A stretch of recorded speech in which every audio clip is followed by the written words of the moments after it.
go. Well, that's pretty fucking neat. Continue where I left off. Let's see what the disclaimer here. Those who are easily disturbed. I thought it was gonna be more specific. I thought that's what it said it was gonna be. Yeah, whatever. Duh. 23, 21, 2033. Oh, September 22. That one. Oh yeah, we're showing the poem to people. Let's show it to bitch pink. Pink bitch. Well, it's not really any worse than the last one. But I can't really say it's any better either. Whew. Huh? Phew, what? Phew! Oh, what? Well, anything that isn't a train wreck I'll take as a win. And I get the feeling you're probably the most critical. Hey, what makes you... Maybe, wait, maybe that's a compliment. Aha! Glad to see someone recognizing my experience. Fucking tard. Dude, tiny ass boobs.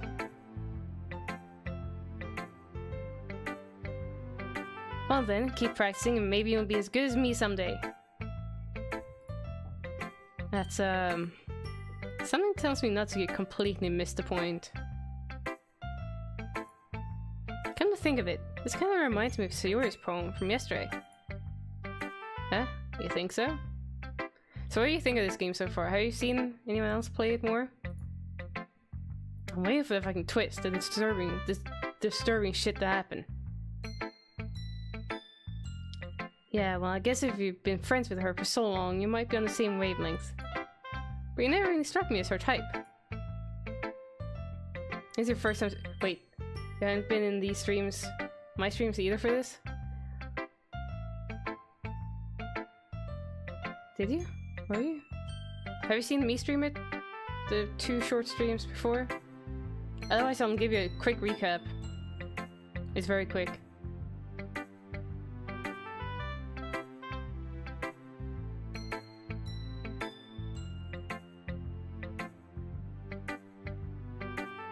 We're a guy. Sayori has been our friend for a long time. Sayori's not this girl, obviously. Sayori ended up dragging us into this club after we were like, we're not really thinking of joining a club this year either. And then she's like, well, you gotta join a club. And then we're thinking, maybe I'll look at the anime club. And apparently then, later on I find out that Sayori has already told her club that, oh, we're getting a new member. So I'm dragged into this club, the literature club, where she's a vice president because she was the second person to join. Or first person to join. We have Monica, who is the president of a literature club. We have Natsuki, this pink girl who likes cute things. And we have Yuri, who likes being immersed in books and other places, pretty much. Natsuki's kinda strong-willed, I guess? Yeah, Yuri. Just like... Isn't that the manga for... Is it... Let's see, Yaoi is male-male, Yuri is female-female, I think? Yeah, Yuri. Yuri is so far my favorite girl. She has purple hair, and she's very timid, I guess you'd say.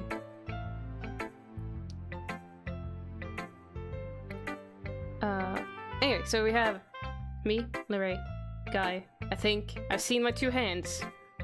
I don't know if I'm anything else. Then we have Natsuki, pink girl, Monica, president, Yuri, timid, purple hair, and Sayori, our long-term friend who dragged us into this, more or less.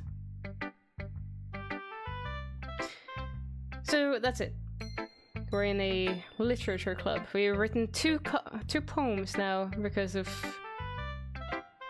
reasons.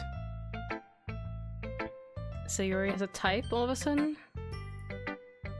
Well, I don't know, but honestly, how can someone so fluffy spend so much time with someone like you? It's like she's dragging around a dead weight. That was unnecessary. But think of it this way, if it weren't for me, she would probably just fly away and like letting go of a balloon. You could say we each take care of each other in our own way. Yeah, she comes up very strong. She's kind of a bitch so far. Whatever it is, I don't get it. Oh, yeah, I guess I'm supposed to show you my poem. Also, she's a bitch, but she likes everything cute. If only she would like being cute herself too. Bitch. Here. Pretty much if anything's cute, she likes it. Not scamming.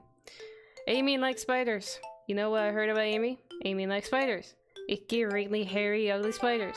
That's why I'm not friends with her. Amy has a cute singing voice. I heard her singing my favorite love song. Every time she sang the chorus, my heart would pound to the rhythm of her words. But she likes spiders. That's why I'm not friends with her. One time, I hurt my leg really bad. Amy helped me up and took me to the nurse. I tried not to let her touch me. She likes spiders, so her hands are probably gross. That's why I'm not friends with her. Oh yes, I believe she's very tsundere. But fuck her anyway, I don't like tsundere. Amy has a lot of friends. I always see her, I almost said stalking, her talking to people. She probably talks about spiders. What if her friends started to like spiders too? That's why I'm not friends with her. It doesn't matter if she has other hobbies. It doesn't matter if she keeps it private. It doesn't matter if it doesn't hurt anyone. It's gross. She's gross. The world is better off without spider lovers. And I'm gonna tell everyone. What kind of shitty ass poem is this, bitch? Not bad, right? It's quite a bit longer than yesterday's. Yesterday's was too short. I was just warming up. I hope you didn't think that was the best I could do. No, of course not. Anyway, the message is pretty straightforward in this poem. Fuck you! I doubt I had to explain it. Sometimes you can explain complicated issues with much simpler analogies. It helps people realize how stupid they're being. Are you trying to hint at something? Is it because Yuri and people seem like me? No. Yeah, it fucking sucked! Like, anyone would agree that the subject of this poem is an ignorant jerk. Do you know people like that? Of course, it's about how everyone thinks it doesn't matter. It can be about anything. I wrote it to be easy to relate to.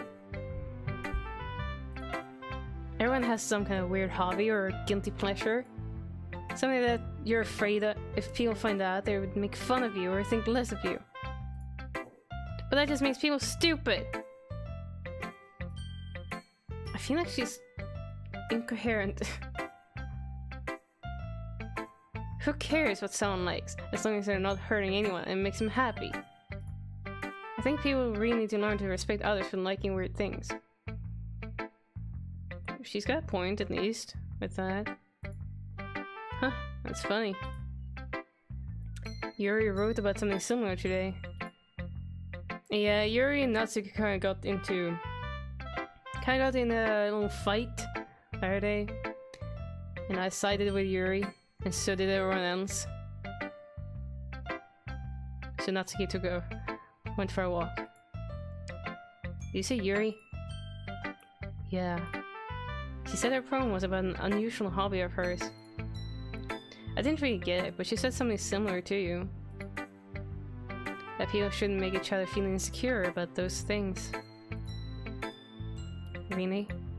Well, I mean, Yuri's pretty weird, so I wouldn't doubt that she has some weird hobbies. Not that there's anything wrong with that. Ooh. It's not like I would judge her or anything. Baka.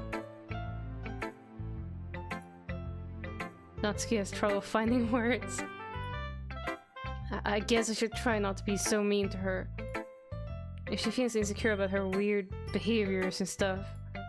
I mean, I always hate people who make me feel insecure. You made me feel insecure yesterday. But the way you put it, it sounds like she's learned her lesson. Well, I would say so. Oh boy. I should have ducked and cover. Even if her writing style is really different, I'm sure she'll appreciate the message in your poem. It's what I do best after all. I don't like writing unless there's a good message to take away from it. Like, conveying emotions is important, but I want to make people think, not just feel. Remember that. I'm gonna write a good one for tomorrow too, so look forward to it. Okay, let's show it to the president of the literature club. Hi again, Larry. How's the writing going? Alright, I guess. I'll take that, as long as it's not going bad. I'm happy that you're applying yourself. Maybe soon you'll come up with a masterpiece. Huh, I wouldn't count on that. You never know. Want to share what you wrote today? For today? Sure. Here we go. I gave my poem to Monica. I still don't know why we have Yuri, Natsuki, Sayori, and then suddenly we have Monica. But I do like Monica's eyes. They're very green and nice. Alright. Great job, Larry. I was going, oh, in my head while reading it. Ooh. Oh. Ah. It's really metaphorical. I'm not sure why, but I didn't expect you to go for something so deep. I guess I underestimated you. It's easiest for me to keep everyone's expectations low. Yeah. Monica has just been therapy nice so far, and not overly anything. She just seems like a normal person so far. That way, it always counts when I put in some effort. It's kind of like how I like to do it too. I would prefer people to think maybe I'm fucking shit at something or whatever, and then I can actually surprise them, maybe actually be decent. I'd much rather that rather than me saying, hey, I'm okay at this, and then I'm fucking garbage. Also, I don't like...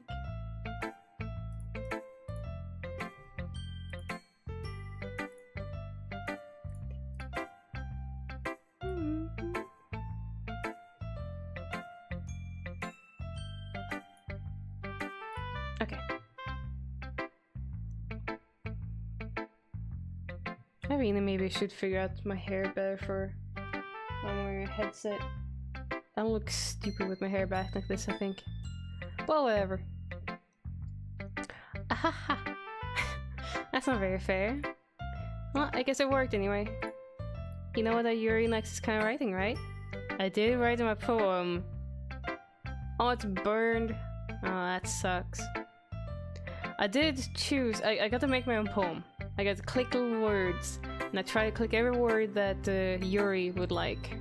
So I trying to get on Yuri's good side. Writing that's full of imagery and symbolism. Unlike Sayori, who likes using simple and direct words to describe happiness and sadness. Yuri likes it when readers are left to derive their own meaning out of it. It's very challenging to write like that effectively. Both allowing people to get something out of it just by feel, or letting them deeply analyze all of the nuances. It can take years of practice, which I'm assuming Yuri has at this point. I never really asked though. I'm sure I'm nowhere near her level yet. Don't worry so much about that. You do your own thing. Just keep exploring and learn by trying new things. But anyway, you want to read my poem now? I like the way this one turned out, so I hope you do too. Alright, let's take a look. Save me. Also, when I'm making a poem, I can't try to make Monica like it. She's not part of that. And also, I don't really know what Monica likes. She's... I don't know, I'm reading her poems and I don't really know who Monica is. So let's see. Save me. The colors, they won't stop. Bright, beautiful colors. Flashing, expanding, piercing. Red, green, blue. An endless... Oh, I forgot how to pronounce it. Cacophony. Cacophony. No, not cacophony. Cacophony? You guys can see the word. Of meaningless noise. The noise, it won't stop. Violent, grating waveforms. Squeaking, screeching, piercing. Sine, cosine, tangent. Like, dang, we're tabbing here. Like playing a chalkboard on a turntable. Like playing a vinyl on a pizza crust. Pizza! Are you playing vinyl on your pizza crust? Nub. An endless poem of meaningless. Load me.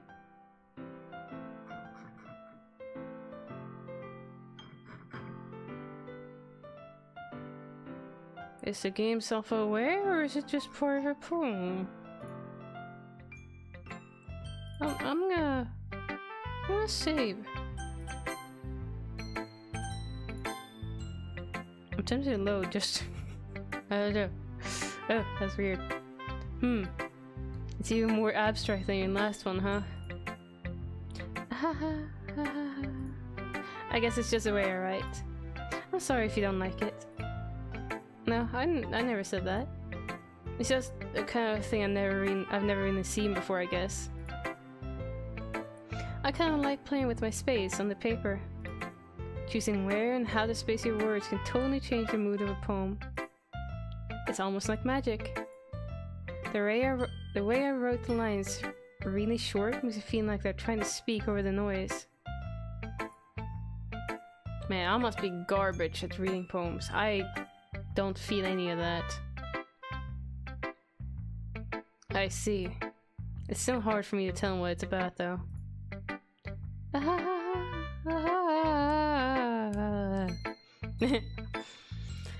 Sometimes asking what a poem is about isn't the right question.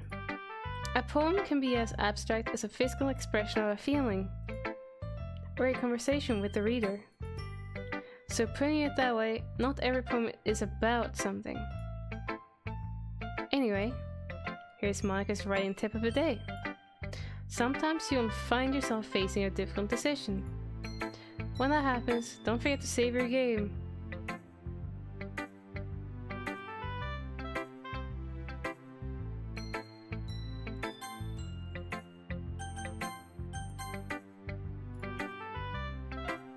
You never know when you might change your mind. Or when something unexpected may happen. Wait, is this tip even about writing? What am I even talking about?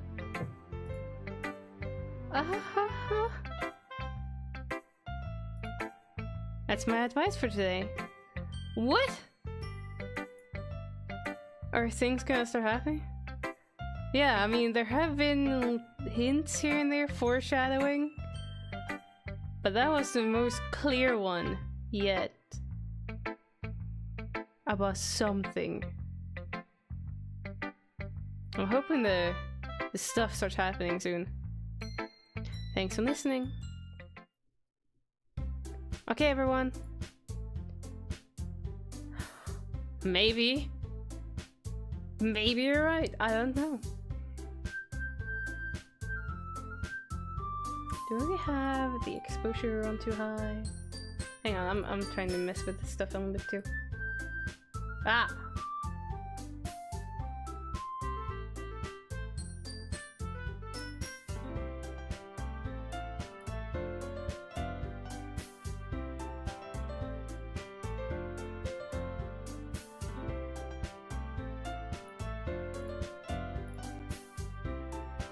We're all done reading each other's poems, right?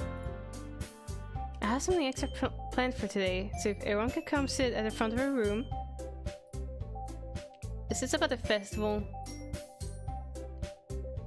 This ain't no dots. It isn't. Sorry, Zeros. It'll never happen again. I will never go back to dots. You play dots and tell me about it. How are you doing today? Well, sort of. Have you seen this game before? Do we really need to do something for a festival? It's not like we can put together anything good in just a few days. We'll just end up embarrassing ourselves instead of getting any new members. That's a concern of mine as well. That's Yuri. That's my favorite so far. Maybe because she's not a bitch so far. I like Monica too because of her eyes, but I don't know, I really like the timidness and boobs. I don't really do well with last minute preparations. Don't worry so much.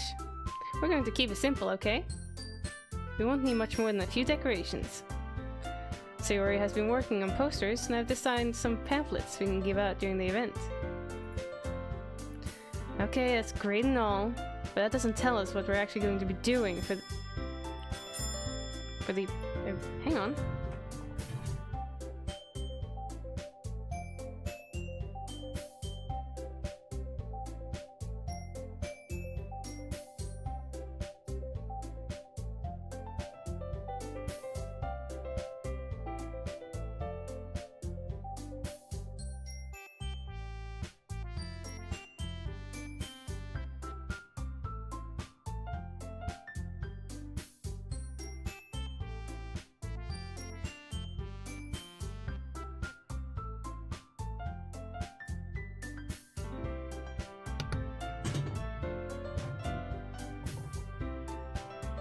Hi.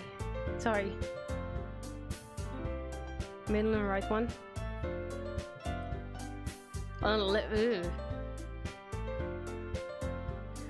The left one, Natsuki, likes cute things and she likes making cute things. She made cupcakes her first day.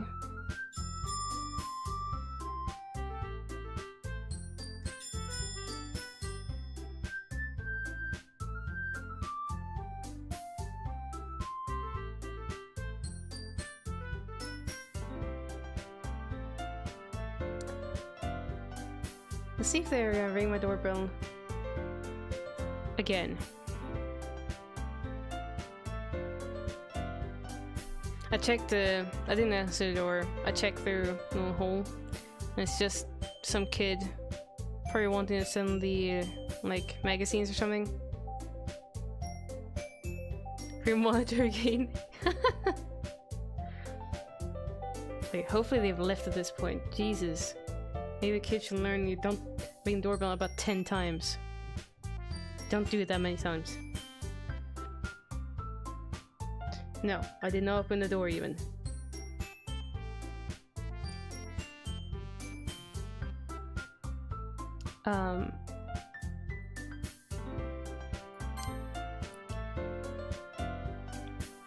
What we're actually gonna do for the event. Okay, good. Ah, sorry, I thought you heard about it already. We're going to be performing. Literature oh god, we're gonna read poems out loud. Maybe, but I'm busy streaming.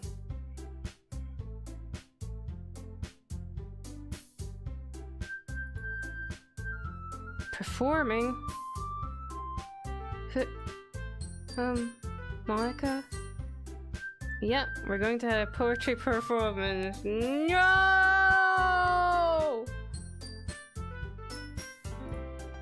Each of us are going to choose a poem to recite during the event. We barely even opened up to each other with poems. You bitch! But the cool part is, we're also going to let anyone else come up and recite poems too. Sayori's putting it all on the posters in case anyone wants to prepare ahead of time. That's Sayori. That is our long-term friend who more or less dragged us into this club. So here we go. Here's all 4 girls.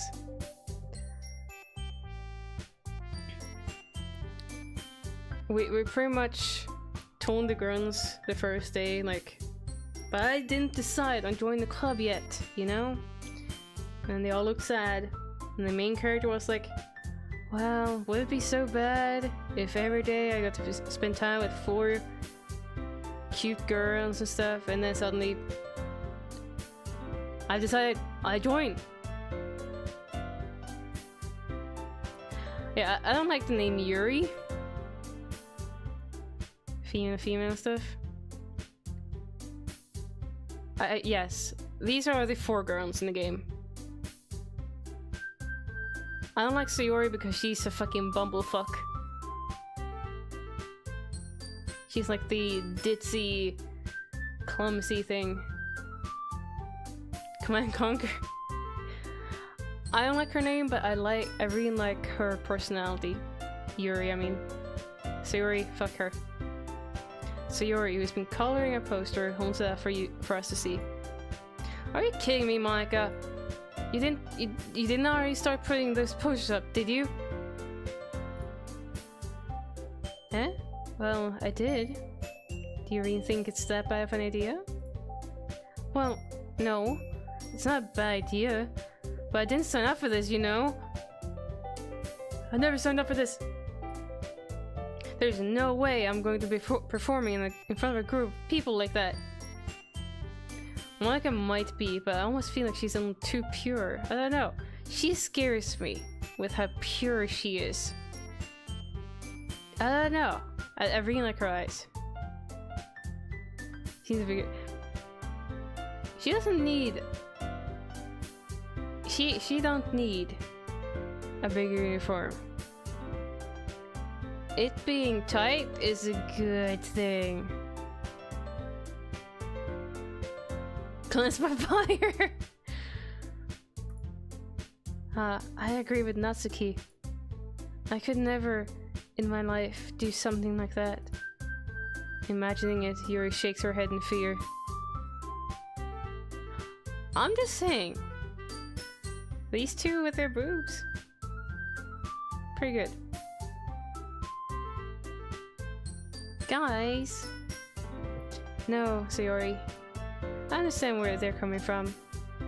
I remember that Natsuki and Yuri have never shared their poems with anyone until just a couple of days ago. Exactly! It's a lot to ask for them to recite their poems out loud to a whole room full of people. I guess I kind of overlooked that. So, I'm sorry. But, I still think we should give it our best. Wow. We're the only ones responsible for the fate of this club. Boobs are good. I mean, she's hiding them right now, but... Tight uniform?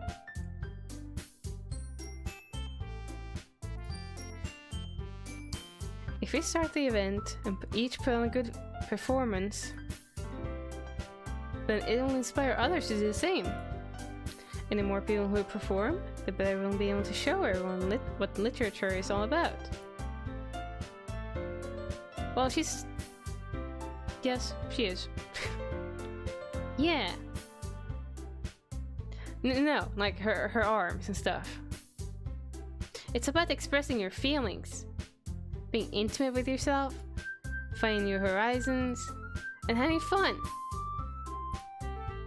That's right. And it's those reasons that we're all in this club today. Don't you want to share that with others? To inspire them to find the same feelings that brought you here in the first place? I know you do. I know we all do.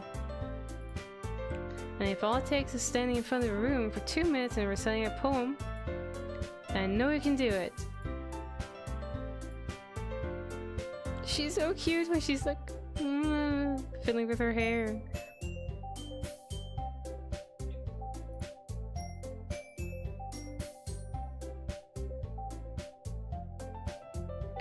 Natsuki and Yuri remain silent. Sayori looks worried. I guess that leaves me no choice.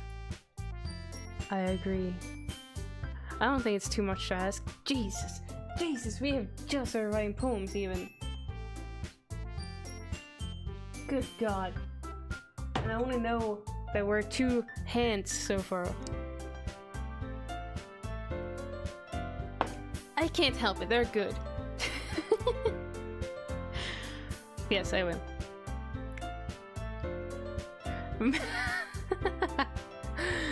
The 2D cuties.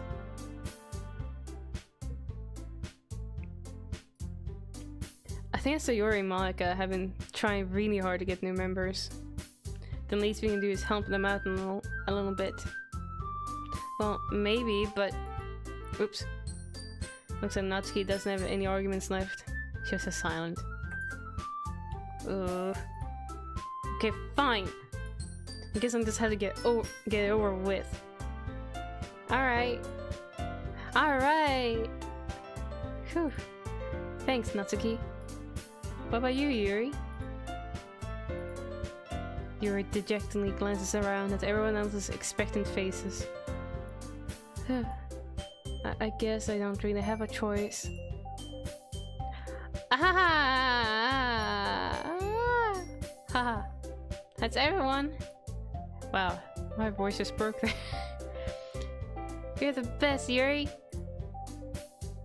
This club is seriously going to be the death of me. I feel like that's also foreshadowing. Oh gosh. It'll be fun, Yuri. But anyway, let's move on to the main event. I want each of you to choose a poem of yours. We're going to practice reciting them in front of each other.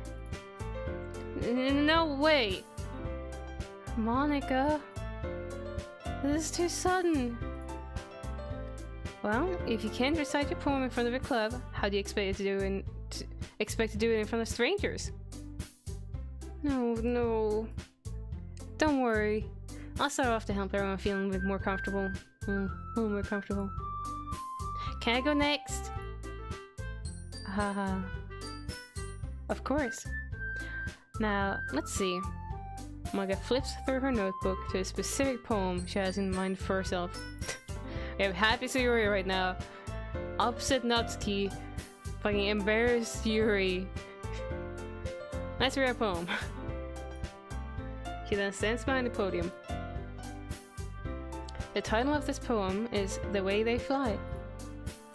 Ahem. Monica begins reciting her poem. Her clear, confident voice fills the room. More than that, her inflection is pristine. She knows exactly how to apply emotion behind each line she recites, bringing the words to life. Is this something she's done before, or is she simply natural? I glance around me. Everyone has their eyes on Monica. Sayori looks amazed. Yuri has an intense expression on her face that I don't understand. Finally, Monica finishes her recitation. Maybe. The 4 of us applaud. Monica takes a breath and smiles. That was so good, Monica! Thank you very much. I was just hoping to set a good example. Are you ready to go next, Sayori? I'll go next. Whoa, Yuri's fired up all of a sudden. Yuri clutches a sheet of paper between her hands and stands up. Keeping her head down, she walks quickly over to the podium. This poem is called... Yuri anxiously glances at each of us. You can do it, Yuri. It's called After Image of a Crimson Eye. Yuri's voice shakes as she starts reading the poem. Just a moment ago, she practically refused to do this. Why is she suddenly putting in so much effort? As Yuri gets past the first couple of lines, her voice changes. It's almost like what happens when Yuri gets absorbed into her books. Her quivering words transform into sharp syllables of a fierce and confident woman. The poem is full of twists and turns in the structure that she enunciates with perfect timing. This must be a rare glimpse into the whirling fire Yuri keeps concealed inside her head. Suddenly she's finished, and now she's soaking wet. Everyone is stunned. Yuri snaps back into reality and glances around her, as if she bewildered even herself. It's up to me to save the situation. I'm the first to start applauding. Everyone joins me afterward, and we give Yuri the recognition she deserves. It's not that we didn't want to applaud for her, but we were caught so off guard that we must have forgotten. As we applaud, Yuri holds a poem to her chest and rushes back into her seat. Yuri, that was really good. Thank you for sharing. Looks like Yuri is down for the count. Okay, I guess I'm next then. Sawyer hops out of her chair and cheerfully walks to the podium. This one's called My Meadow. Sorry, I giggled. Sayori. It's a lot harder than I thought. How do you guys do it so easily? Try not to think of it like you're reciting to other people. Imagine you're reciting it to yourself, like in front of a mirror, or in your own head. It's your poem, so it'll come out the best way that way. The best that way. I see. Okay then. Sayori begins her poem. Somehow it feels like her soft voice was made as a perfect match. The poem isn't aimlessly cheery like Sayori is. It's serene and very sweet. If I were to read this on paper, I probably wouldn't think much of it. But hearing it come from Sayori's voice almost gives it a whole new meaning. Maybe this is what Sayori meant when she said she likes my poems. It's like I get to reach more deeply into someone I thought I knew through and through. Sayori finishes and we applaud. I did it! Yeah, Luigi. Good job, Sayori. Even Lerae liked it. I guess it's a good sign. What does that even mean? It came out nicely, Sayori. The atmosphere of the poem fits you really nicely. But it might be that other poems wouldn't work quite as well with that kind of delivery. I don't really understand. In other words, I've seen poems of yours where that sort of gentle delivery wouldn't work as well. They might need a little more force behind them, depending on what you're reading. Oh, I know what you mean. Well, I've been practicing that kind of thing. It's just embarrassing to do it in front of everyone. Then next time, I'm going to make you pick a poem that challenges you a little more. We don't have much time before the festival, you know? Okay.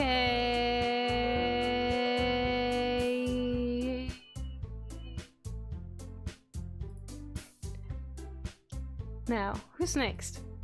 Natsuki? Don't make me go before Lerae. It's not like I can compare to you guys anyway. Might as well let Lerae lower everyone's standards a little before I have to do it. Natsuki? It's fine. I might as well get it over with.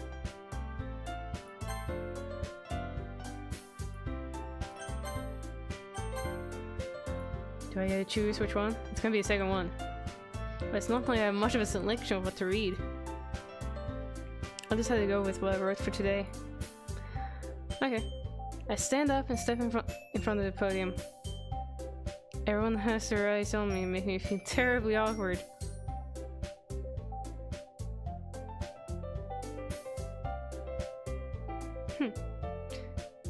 Her eye color is the same as her hair. Eye color is the same as hair. Not for these two. I recite my poem. Since I'm not exactly confident in my own writing, it's hard to put energy into it. Despite that, once I finish, I receive applause anyway. Sorry, I'm not really as good as everyone else. Don't worry about it so much. I think it's less about your abilities and more about your lack of confidence in your writing. That's something that'll improve over time, though. Yeah, maybe. Alright then. That just leaves you, Natsuki. Yeah. I'm going. Natsuki begrudgingly gets out of her seat and makes her way to the podium. The poem is called... It's called... Why are y'all looking at me? Because you're presenting? Anyway, the poem is called Jump. Natsuki takes a breath. While she starts reciting the poem, her sour attitude disappears a little. While she's still unenthused, her poem has a rhythm and rhyme to it. It's Natsuki's trademark style, and it works surprisingly well when spoken out loud. The words feel like they bounce up and down, as if giving life to the poem. Natsuki finishes and everyone applauds. She huffs back to her seat. That wasn't so bad, was it? Easy for you to say. You'd better not make me do that again. Well, do you need feeling prepared enough to recite a poem in front of other people? I mean, doing it in front of other people will be way easier. I can put on whatever face I want for other people. But when it's just my friends, it's just embarrassing. That's a surprise, Natsuki. I think it would be the other way around for me. Well, that's just how it is, so... Well, I guess in that case, you won't have much to worry about for the festival. That said, I want to thank everyone for coming through. It might be hard, but I hope that you all have an idea of what it's like now. Make sure you pick a poem and get enough practice before the festival, okay? I'll be making pamphlets, so let me know ahead of time what you'll be reciting. Jeez, I should probably find some other poem to recite instead. That's fine too. It doesn't have to be your own. I'm already pleasantly surprised that you're putting in all this effort for the club. It makes me really happy. Yeah, no problem. Okay everyone, I think that's about it for today. I know the festival is coming up, but let's try to write poems for tomorrow as well. It's been working out really nicely so far, so I'd like to continue that. As for the festival, we'll finish planning tomorrow, and then we'll have the weekend to prepare. Monday's the big day. I can't wait. I can do this. I can do this. Alright. I stand up. There's no way I'll be able to find the same enthusiasm as Sayori and Monica, but I'll do my best to get through it. It's for the sake of the club.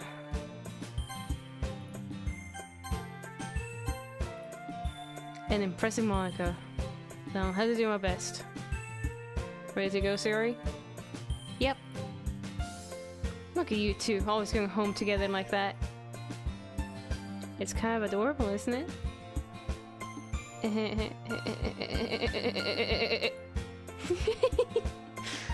Jeez, guys. Don't make such a big deal out of it. It must be a little nice, though. Well, how am I supposed to respond to that? It's okay, Larry. You don't have to say it. Whatever. Let's go already. I walk home with Sayori once more. Even though it's only been a few days, a lot of things have already changed. But today, Sayori is being a little quieter than usual on the way home. Hey, Sayori. Sorry, I was spacing out. No wonder. I was thinking about something from earlier. I like how we get to... Sayori fumbles with her words. So, let's just say that one day, Yuri asked to walk home with you. Huh? What will you do? What kind of question is that? You're kind of putting me on the spot here. Sayori has definitely been hinting that she doesn't want to get a boyfriend because then I wouldn't be allowed to do things like button her blazer and be close to her. Yeah, she definitely wants a my day.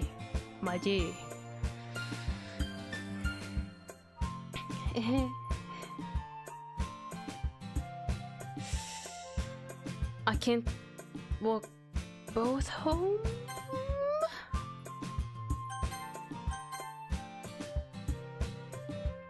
Oh, fuck. I feel like the Sayori walk is a planned thing every day. So it'd be kinda... I don't know. But just walking home with Yuri like once in a while? Yeah, that's...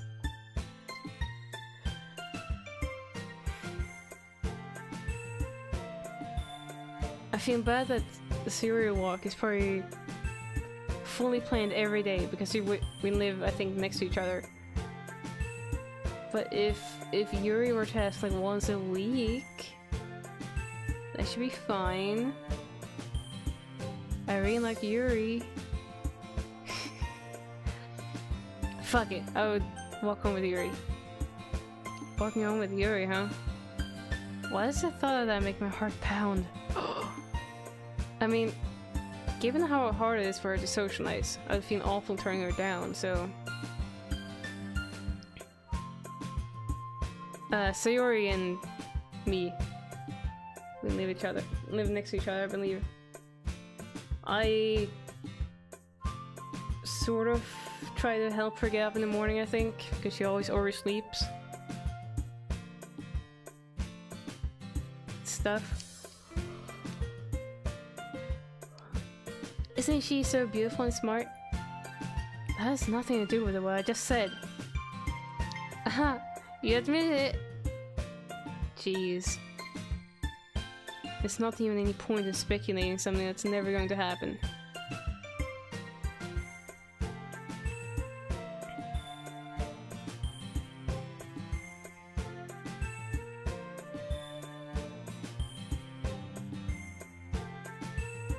What do you mean? Sayori and I live next to each other. No idea where Yuri lives. But that's what I'm thinking, like, the walk with Sayori would happen every day after club. So I mean, once in a while I could walk with Yuri somewhere else, wherever her home is. God damn, Sayori.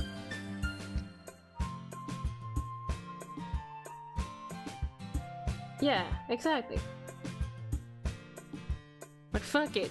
Sayori, you'll just have to come along. And be a fucking cock block. Don't know. Well, maybe, but I just like to think about it. It's not long before you won't need me anymore, you know?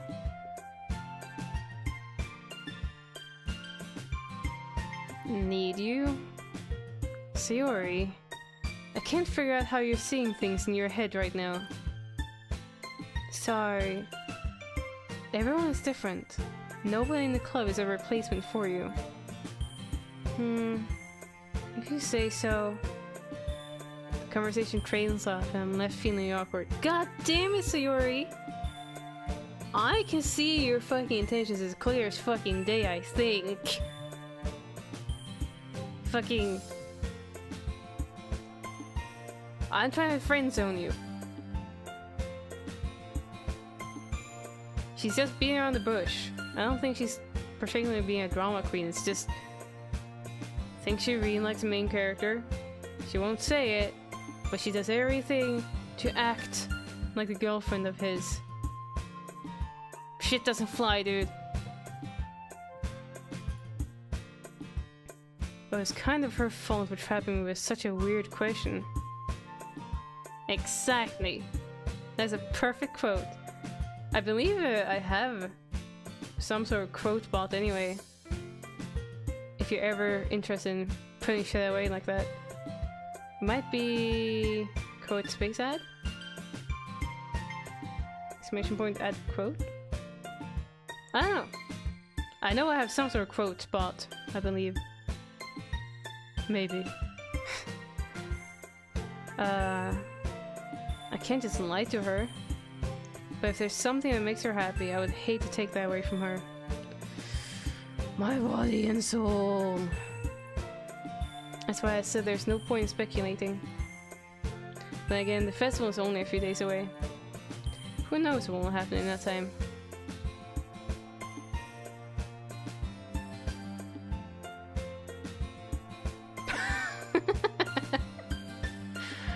I think that was from a test quote.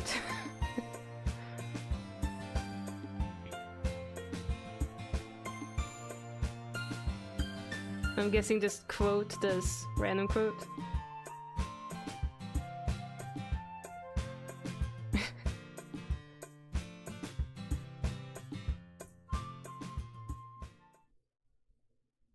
Oh. God. Okay. I would buy these 3 stickers. Like, no matter their personalities, these 3 stickers are so fucking cute. Okay, so it does. Thank you, Sir Ross.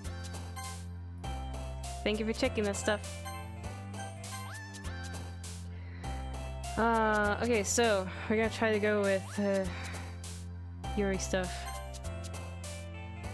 Incurable. Pleasure.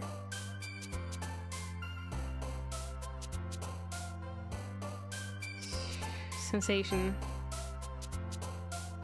Vivacious. Tenacious. She really likes things to describe stuff. Now in this case I pretty much asked you to spam determination? Well, no, not lust, I think. Lust. Okay. Infallible. I know this one, yeah. Uncontrollable. Yeah, come on, we gotta get... I have 8 more to go. Vibrant. Hopeless. No!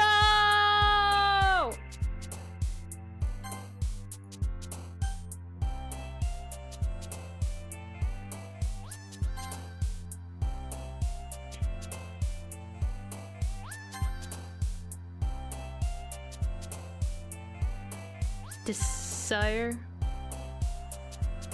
Frightening. That one. Tenacious. Unrestrained. Vibrant. Shit, which word did I fall into that was Sayori? Oh, shit. Sayori likes bittersweet stuff. Sensation. Extraordinary. No!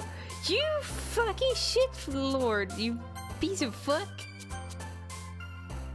I'm gonna make a poem that's just 20 out of 20 Yuri.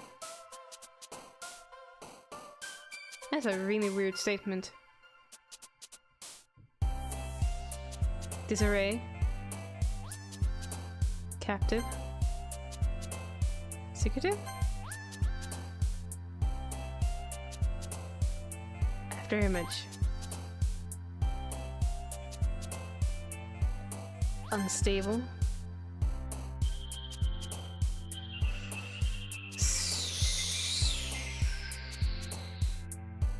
Okay, no. Misfortune? I didn't know which one that was gonna be. Despise. I'm gonna do this. Massacre? Okay, meager. Horror, okay. Ambient. Uncontrollable. Oh, come on. That one? Okay, okay, okay, okay. After image. Effulgent, whatever. Alright, alright. Come on. Oh fuck. Boop.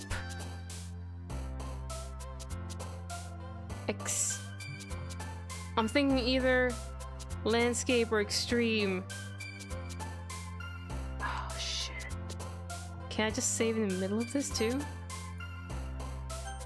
I'm gonna save scum this one poem.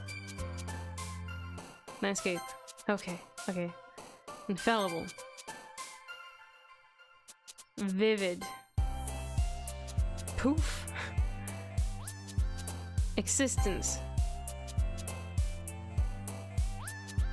A desire. I don't want to have to load. Incapable. Fester. Disoriented? Okay, okay. One more. One more. Oh fuck, dude. No, I don't think I do that. I don't think I need 2020, but I just want it. I just want it right now. No. Sticky. Fuck.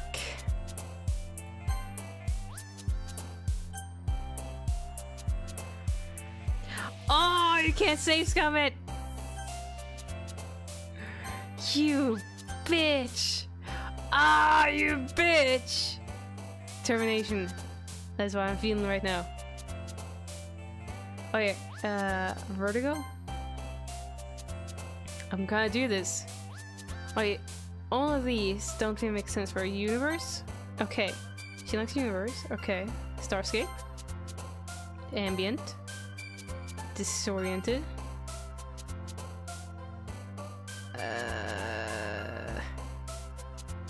I think this is a Yuri. No? Okay, okay. Okay, variance. Vivid.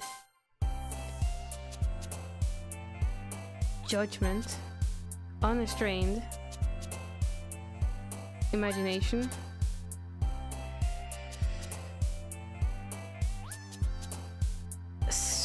Unending. Oh god. Oh no! Fancy! Ah!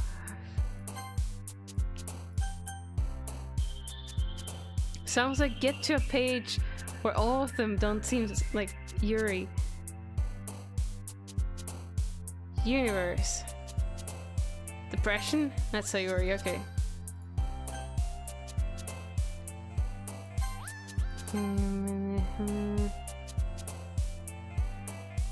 Okay, who the boop is for a...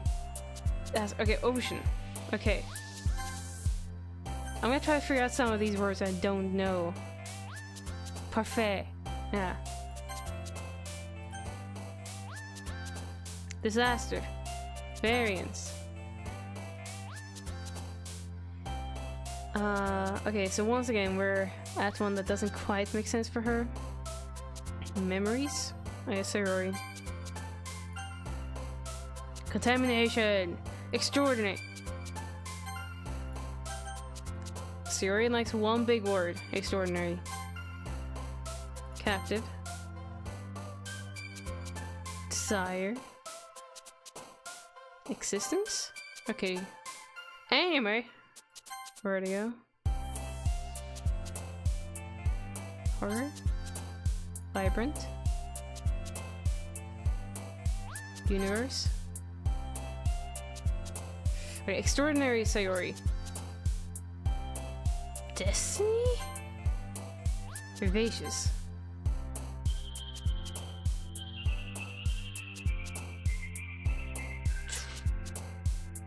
What? Daydream. I feel like none of those were Yuri. I swear to God, I'm gonna try to get 2020. I don't know if you're even capable. What is depression? Yeah, that's Sayori. And what is entropy? Memory is a Sayori. Insight. Hang on, I'm just trying to get some words here. That fireworks, Sayori. Dream. Dream is her. Okay. Daydream, Sayori. Extreme. Okay. Misfortune. Her. Okay. Trying to know some of these words for her. Atone. Starscape. Analysis. Heaven sent. Captive. Was her... yeah. Unending. After image. I can't remember if she liked existence or not. Judgment. Despise. Ambient. Vibrant. Entropy. Effulgent. Dream. Infallible. Agonizing.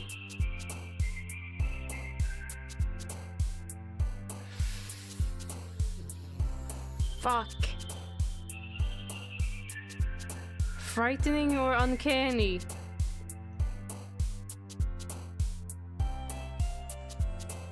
I think that uncanny. Okay, okay.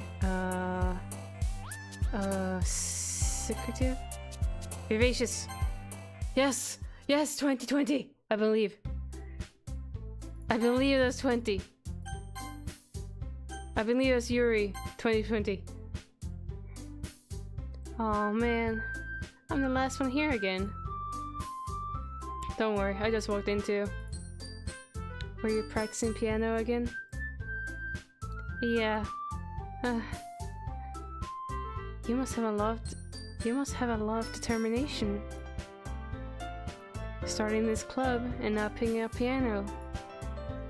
Well, maybe not determination.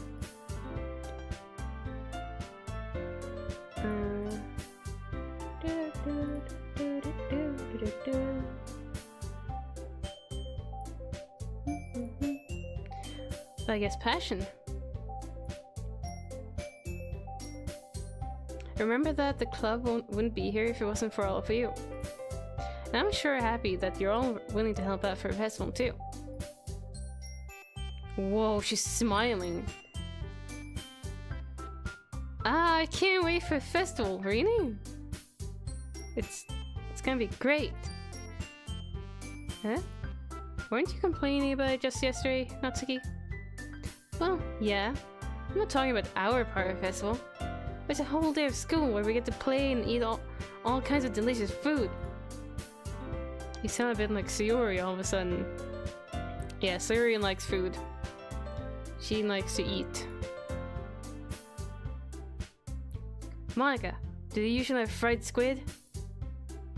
Squid? That's a pretty specific thing to look forward to. Oh, come on. Are you saying you don't like squid? You, of all people? Eh? I didn't say I don't like it. Besides, what do you mean by you of all people? Because it's right in your name. Monica. Eh. That's not how you say my name at all. Also, that joke makes no sense in translation.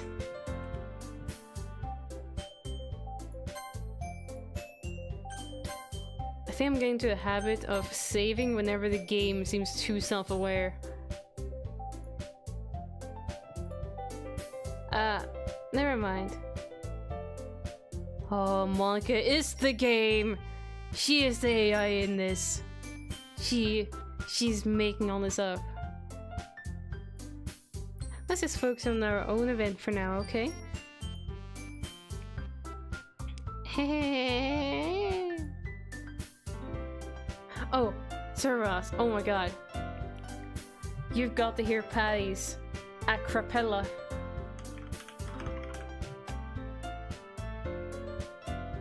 Ah. Let's see.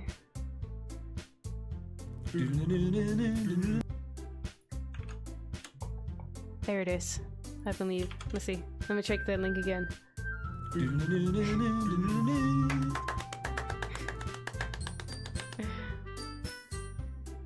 He made it while we were streaming, calling it a crapella crap and love. It's pretty great. It's pretty great. Fine, fine. Your reactions aren't as fun as Yuri's or Sayori's anyway. Excuse me? Where's Sayori anyway?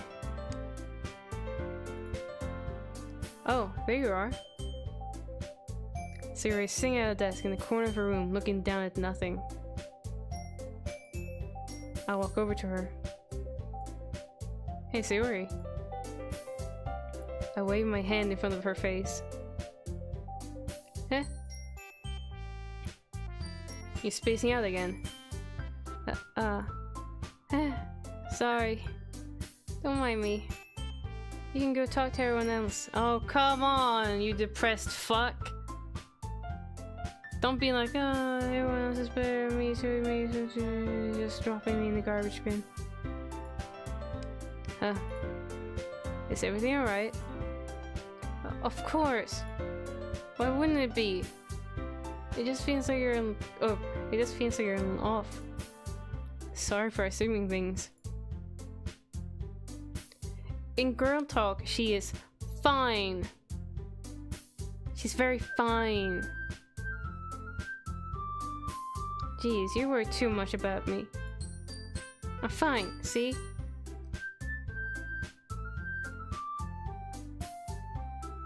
Sayori shows me a big smile. Don't let me distract you from having fun with everyone. Well, alright. You fucking dense shithead main character. You can't see that she's fine?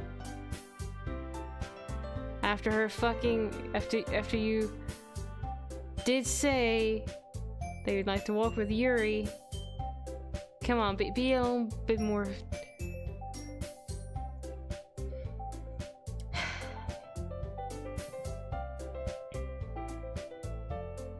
I think it's okay that he said he would walk with Yuri, which is why I chose it. But he gotta be a little bit more in touch with fucking reality. Understanding that this girl is fine. She's not fine. If you say so. I worriedly glanced at Sayori before turning back toward everyone else. The conversation is already dispersed, with everyone back at their usual activity. Sayori's gonna kill everyone. Maybe I should ask Malika if she's noticed anything about Sayori recently. Since they've been preparing for the festival, they must be spending a lot of time together.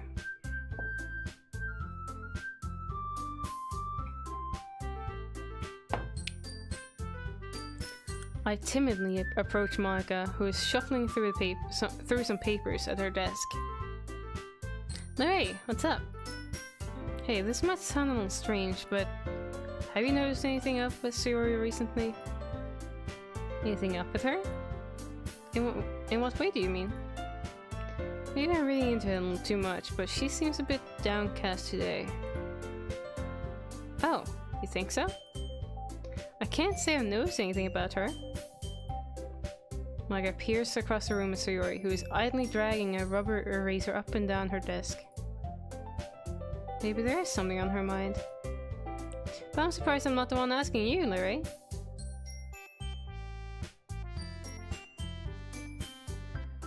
Yeah. I agree. Patty is quite a genius. You certainly know her a lot better than I do. Yeah, but she's never been like this. She's always talked to me about things that bothered her. But this time, when I asked her, she was really dismissive. Sorry, I know it's not your problem. I just wanted to ask if you knew anything, so I'll drop it now. She wants the day! Is the issue? No. It's important to me too. I mean, I'm also friends with her. And I also care about the well-being of my club members, you know?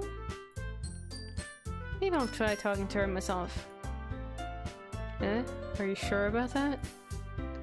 She seemed like she wanted to be left alone. Are you sure? Maybe she just had a hard time bringing it up with a person of interest.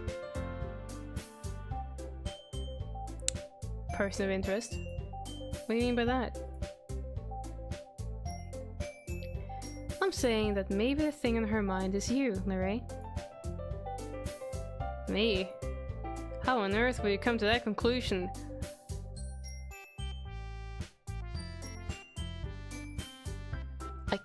I wish I could do more than roll my eyes. I want them to just disappear back in my skull and I can just roll them around. Well, I probably shouldn't say too much, but Sayori talks about you more than anything else, you know? Yeah. She's been so much happier ever since you've joined the club. It's like an extra light was turned on inside of her. What? No way. Sayori is always like that. She's always been full of sunshine. I wonder why. She's always been around you.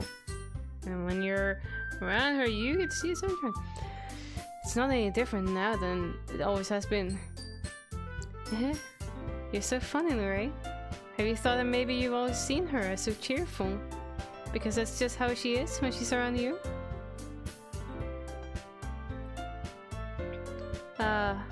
I said too much. I'm sorry. What do I know anyway? I didn't mean to jump to conclusions, so you should just forget about what I said. I'll try to talk to her, so try not to think about it for now. Alright. Monika smiles meaningfully. I know she said to forget about it, but I already know that I won't be able to get her words out of my head. Monika stands up from her desk and walks across the room to where Sayori is sitting. I watch her kneel down next to Sayori and gently talk to her. But she's keeping her voice so quiet that I can't hear her from here. I sigh and sit myself down. I know Sayori told me not to worry about her and to have fun with everyone else. But that's impossible to do when she's behaving like this. Exactly how much do I care about her that I'm letting this weigh me down so much? Now it feels like I'm the one behaving out of the ordinary. But there's nothing I can do besides wait for Monika. Why does it feel like I'm being watched? I glance around the room. Suddenly I notice Yuri peering at me from over her book. I bet Natsuki's sitting in her closet and watching me too. But she just looks away just as quickly with a flustered look on her face.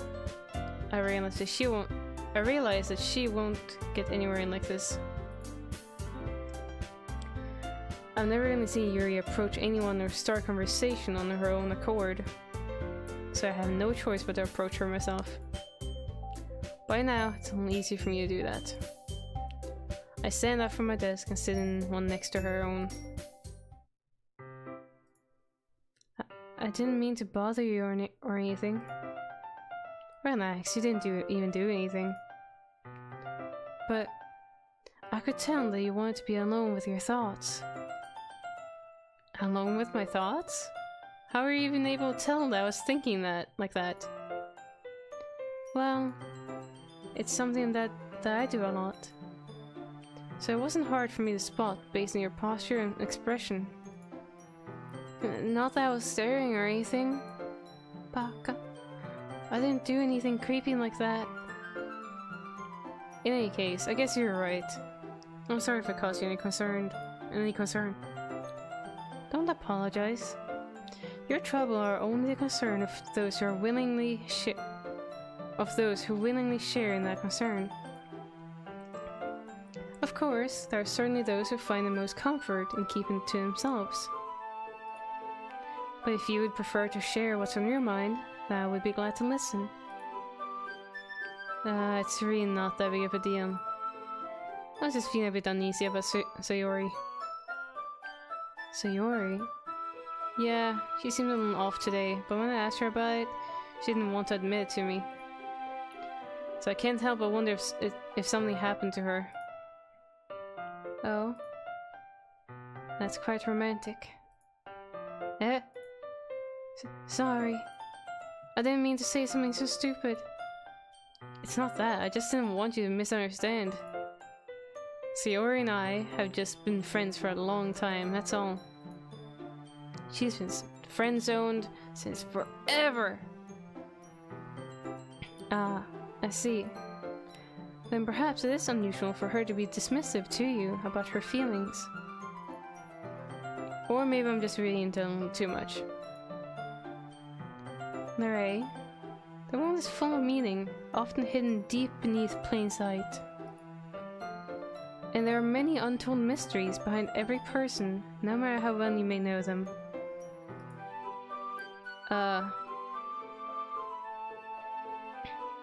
So you think that there might be something behind it after all?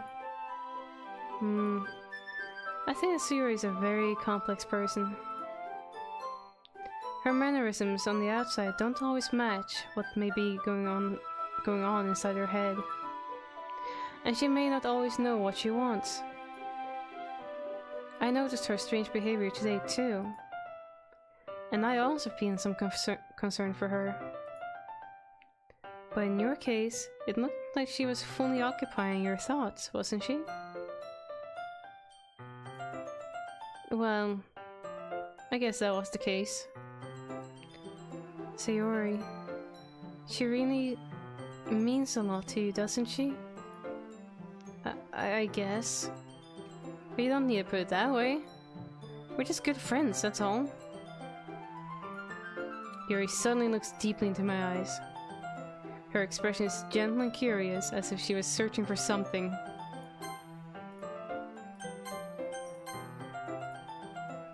Embarrassed, I avert my gaze. Sometimes, a person's mysteries are untold even to themselves. And you, as someone honest and caring, may uncover feelings you weren't aware were in you. That is, I think that she would be a very fortunate person to have you feel that way about her. Yuri, you're giving me too much credit. Pretty simple guy. So I think I'm pretty good at understanding my own feelings. I'm not nearly as sophisticated as you. That's not a compliment, is it? It is what it is. Anyway, as long as we're here, why don't we do some reading? Wow, we're really just gonna shit on Sayori's face. Gonna sit next to Yuri, having our shoulders touch, reading our book together. Meanwhile, Sayori's sitting in the back, watching us from behind and wanting to die. Well, as long as you're okay with it. How many pitchforks do you have? Nub?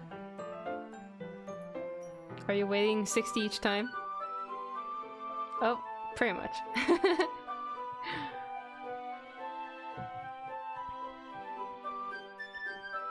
Yeah. Or, yeah. I should be taking my mind off this whole thing anyway. Why don't you go ahead and get started? You dense motherfucker. Yes, let's. Actually, I have a request. Do you mind if I make some tea first? Not at all. Thanks very much.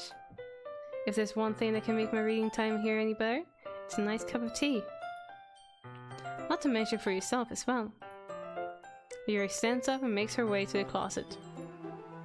I follow and watch as she retrieves a small water pitcher from the shelf, the kind with a filter inside. Can you hold this for a second? Sure. Yuri hands me the water pitcher and also fetches an electric kettle.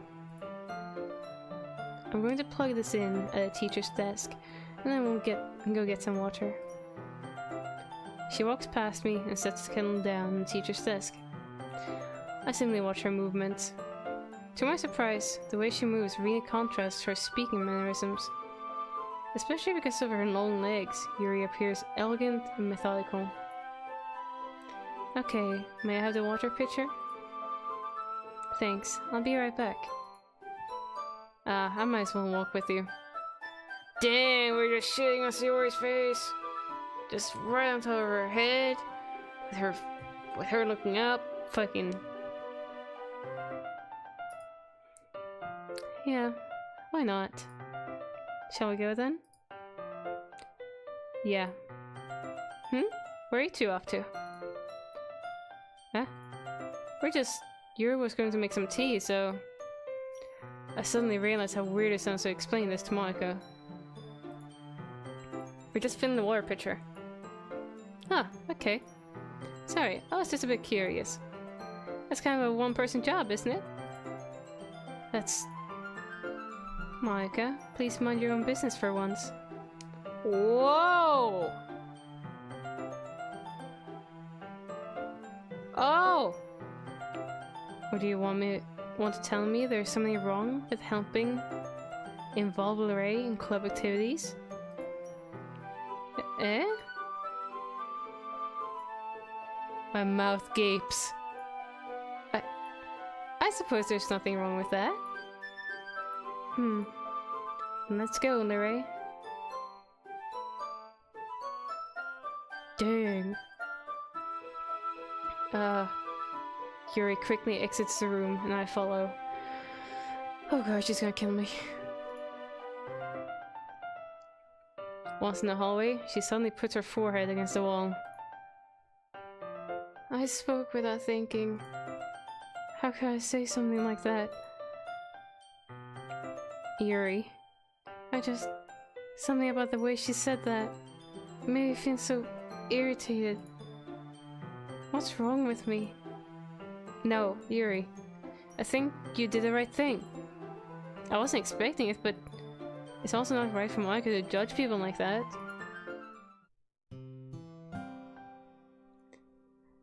This pose right here, when she's looking away and being shy, and then looking at the camera, or at the... whatever. Maybe. Her entire hair is a gun. But yeah. Right here,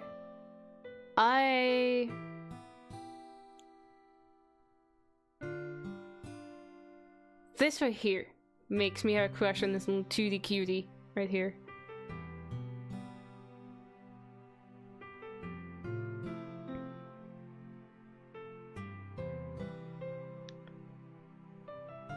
Lerae, how come even when I do something bad, you're being nice to me? Because nothing that you do is as bad as you make it seem in your head. Nobody's perfect. We have emotions and we can't always hide them away. But you always amplify things in your head. Your mind turns a light rain shower into a hurricane. Wow, poetic. No. Wouldn't you hate me for something as terrible as that? Why would I hate you? I can't hate someone for having emotions. What kind of friend would do that?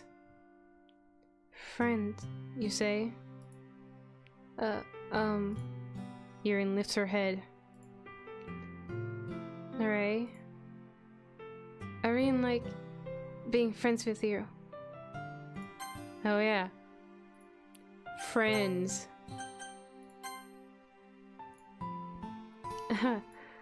Thanks, Yuri. I like being friends with you too. I feel kind of awkward saying something like that, but I'm doing my best to help Yuri feel better. Anyway, yeah. Shall we go? Yeah. Yuri and I walked to the nearest water fountain. Once we filled up the water pitcher, we returned to our classroom.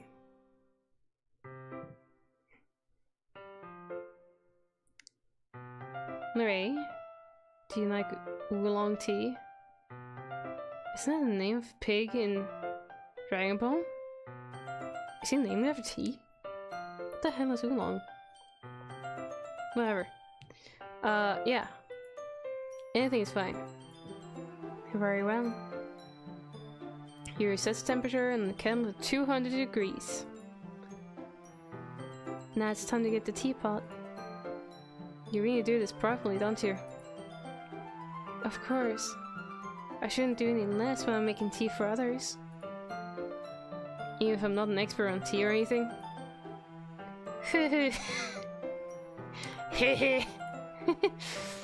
In that case, you'll only be even more impressed.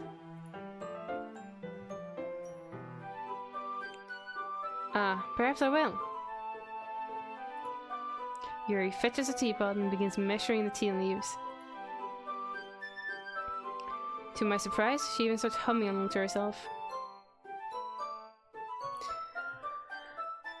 Dude.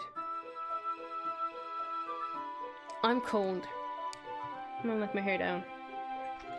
Ah!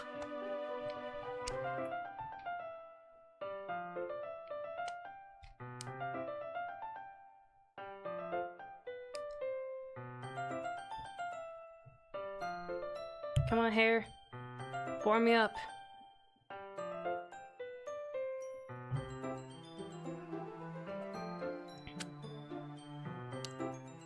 To my surprise, she even starts humming along to herself. You must be in a good mood now. Is that so? I was laying a show, and you noticed. I was doing a bit of thinking. I feel like my nostrils are doing their own thing today. What the fuck? And I decided I would try expressing myself a little bit more. It turns out it's not very hard for me to do. When it's you who's around anyway. That's great, Yuri. Just don't push yourself too much. You're always worrying about me, Leraje. It's very endearing. That's... Yuri wasn't kidding. I don't even know if I can keep up with this. The poem thing hasn't even happened. Dude, she better fucking like me, and she hasn't even seen my poem yet today. My poem is gonna blow her panties off.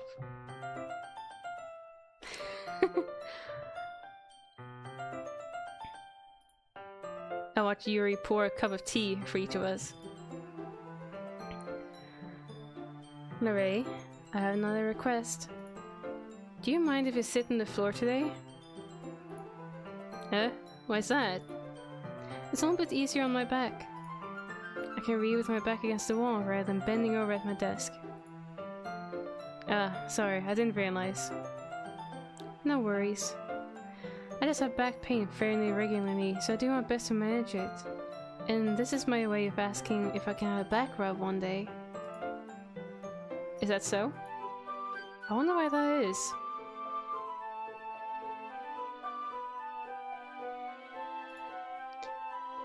It's most likely because your posture, right? Always hunched over like that while reading? Yes, I have terrible reading posture. So that's why you should sit on the floor. My boobs are so big that I'm hunched over. Fair enough. I'll go ahead and get the book. I retrieve the book from my bag. I have some chocolate as well. I suddenly have chocolate? Why haven't I eaten it? Oh, is it because Sayori's upset and stuff? Otherwise Sayori probably wouldn't have eaten it. It's a bag of small chocolate candies I kept hidden from Sayori's candy radar. I take it since it'll go well with the tea. Oh man, we're having tea, and we're gonna read together with a girl, and we're gonna share chocolates with her.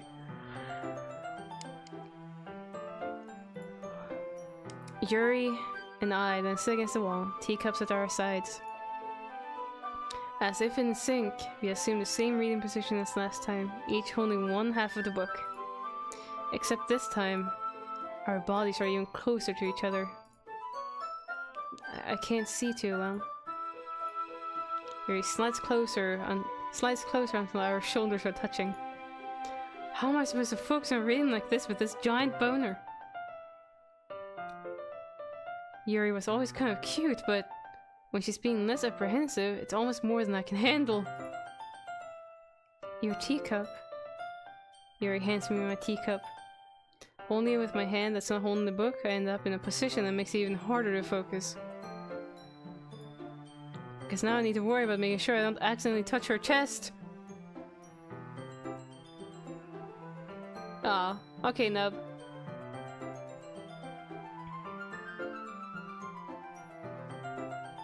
I hope you enjoy your walk. Meanwhile, Yuri hasn't noticed a single thing. She wears her intense reading expression, and I can only presume the world around her has faded away. I use all of my willpower to focus on reading.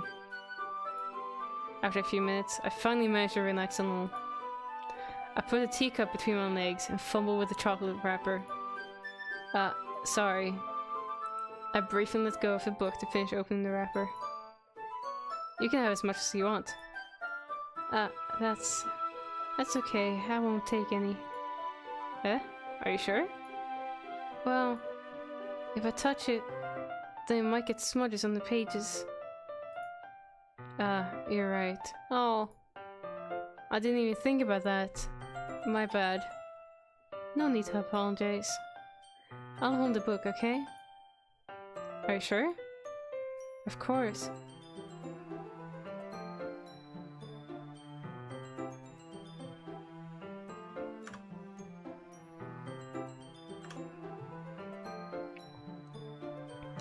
Yuri opens the book with both hands. She holds it so that I don't have any harder of a time reading from it. But as a result, her left arm is practically resting on top of my leg. Well, in that case, I'm gonna shove a little chocolate in her mouth. Come on, I've got to do that. Yuri's already totally focused on reading again. I take a chocolate candy and pop it into my mouth. Then, I take another chocolate. Now hold it up to Yuri. She doesn't even look away from the book. She simply parts her lips as if this situation was completely natural. That means I can't stop here. Put the dick in there! I apprehensively place the chocolate in her mouth.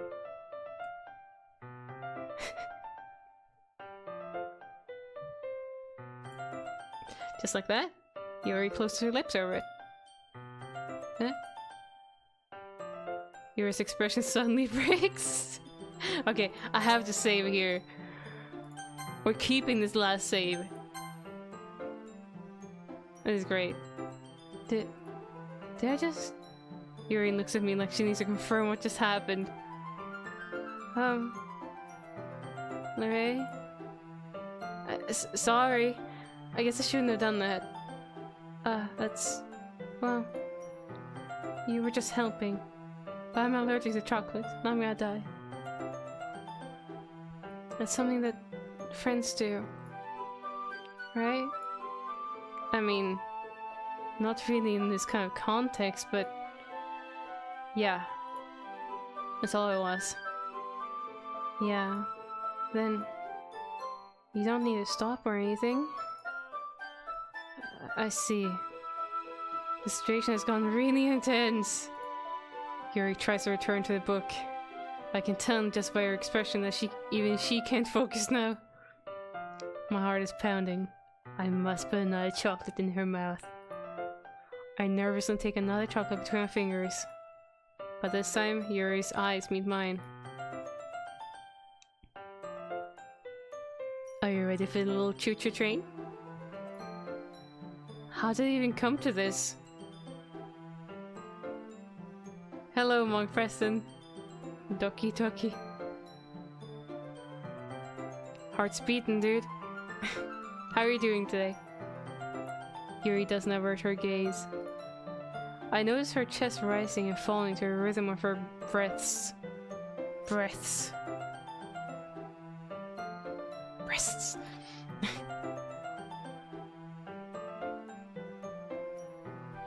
It's quite an interesting name for a girl, I guess, Yuri, but she's my favorite so far. Have you watched someone else play this already? Please don't spoil anything then, but... Yuri's my favorite so far. I'm waiting for the disturbing twist to happen or whatever. I raise my arm. Like before? Never heard of this game? Like before Yuri parts her lips. Okay, so Yuri, this girl, we're a guy. We got dragged into a literature club by our long-term friend Sayori. There are 4 girls in the club. Monika, the president, Vice President Sayori, our long-term friend, Natsuki, and Yuri.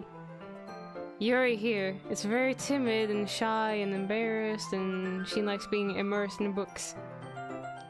Let's just continue with that. She doesn't really seem to know how to socialize, and now we're just feeding her chocolates while we're reading together, while she's holding the book we're reading together, and we're drinking tea together, and I'm feeding her chocolate together. But it's different this time. I take the chocolate and place it in her mouth. I feel her hot breath on my fingers. Okay, everyone. God, that was jarring as shit. Yuri jolts back. It's time to share poems. Also, we gotta make poems for Literature Club, all of us. I have made my poem as likable as possible to Yuri.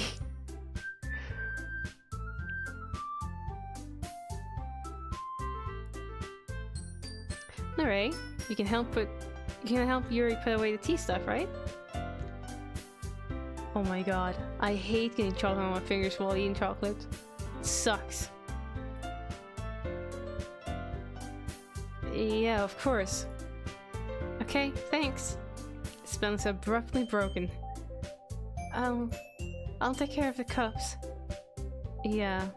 Yuri picks up the teacups from the floor. I pick up the bag of chocolates. In the end, we hasten clean up without so much as a word between us. Oh boy, the fucking tension. I get the feeling this is something neither of us will have the courage to bring up.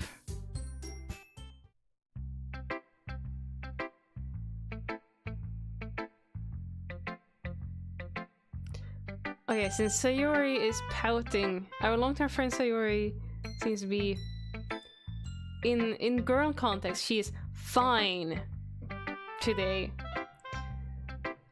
She is feeling like the main character here. Yeah, Larry is actually a male demon's name. So, I mean, I just use it for whichever gender it is. It doesn't matter to me. In my case, I use it as female. But in this case, in the game, Larry works as male too. I don't give a fuck.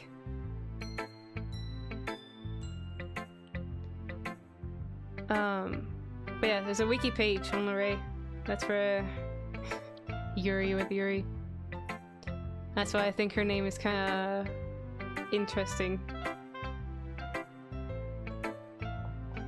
Potentially Yuri with Yuri.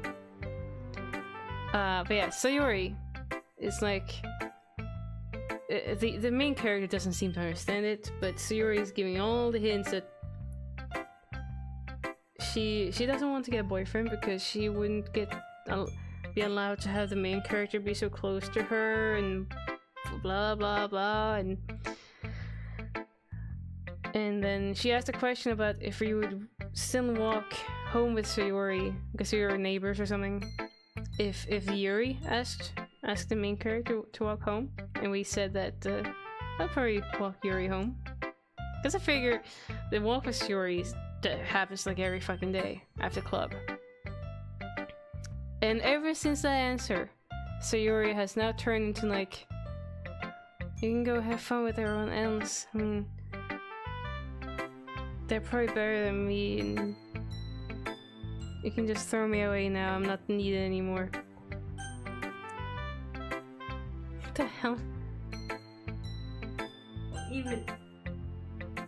Oh, I see. I see what it is. Okay.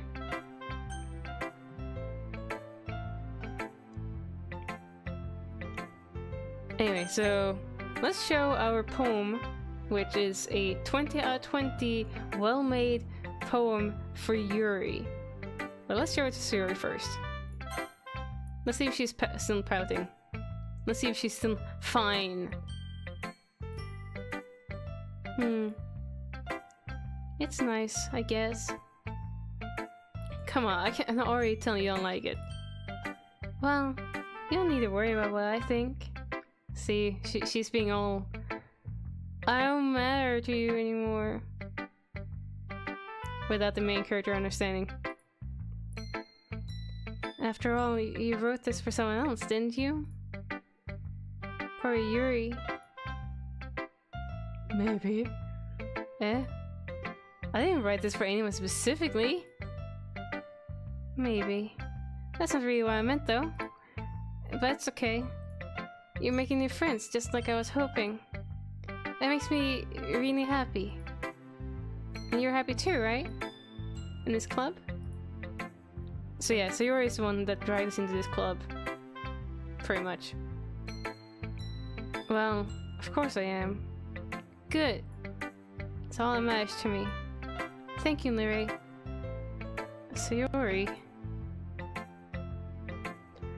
Well, the game, I'm hoping I will be so disappointed if there's no sudden, like, completely weird twist or craziness happening in the game, because for one, it was revealed and released on the same day for reasons by the by Team Salvato, founded by the Franker Phases founder. I would hope it's not just another visual novel, just one of many that came out. I'm hoping there is something special that's gonna happen. And two, the game when it launches, it warns of disturbing content pretty much, or people that are easily disturbed. So that should mean something will happen that is not part of the usual dating games. Dating visual novels. Oh. It's a free game. Both on Steam or itch.io, itch.io.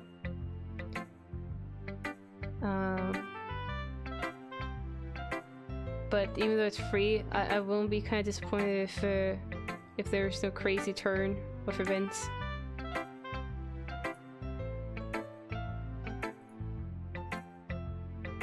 Is there something wrong? Huh? No, nothing. I'm just a little tired today. I'm fine. Alright. Just tell me if you need anything. I will. Don't worry about me, okay? You can go play with everyone else now.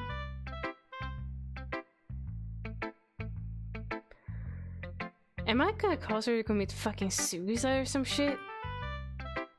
If you insist. Main character is dense as shit. Yay! I'm gonna go home a little bit early today. Sayori. Tell Monica I wasn't feeling well, okay? I'll see you tomorrow. Before I can say anything else, Sayori cheerfully walks out of the classroom, humming to herself. Yeah. But that's what I'm saying, like... I'm expecting more out of this than just your usual common visual novel. Like dating game visual novel. And the tweets were like, pretty much saying, there's a reason why we haven't revealed it before release. There's a reason we're revealing and releasing at the same time. And you'll find out once you play it. Monica. Hello, Ray. Have you thought about what you want to submit to perform at the festival? Well, being in this club is one thing, but performing in front of a bunch of people... I'll have to give it some more thought. Okay, no pressure. Whatever you do, I'm sure it'll turn out great. It would also make me happy to see. I don't know, if you are at all interested in it, it doesn't seem to be too long. I've seen tweets, like I think Trihex just finished it in one sitting quite easily. So if you're only interested in it, I would say don't spoil yourself then. There must be a reason why even the creator were like not even allowing any hype for this, more just revealing and releasing.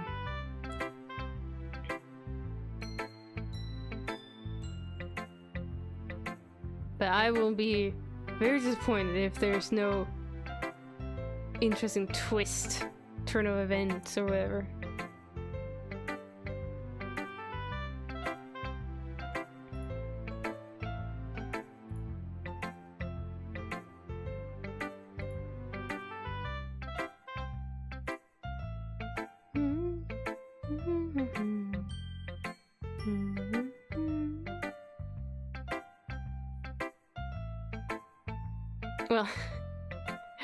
Well, now you have.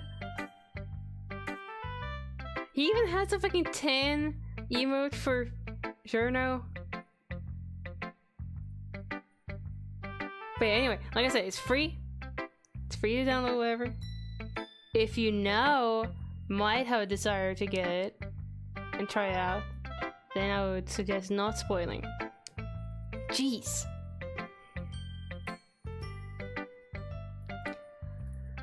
Anyway, let's take a look at today's poem.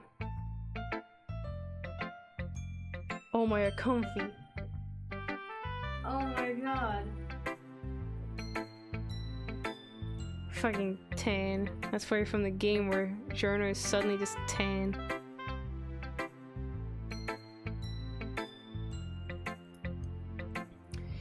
He's got some great emotes.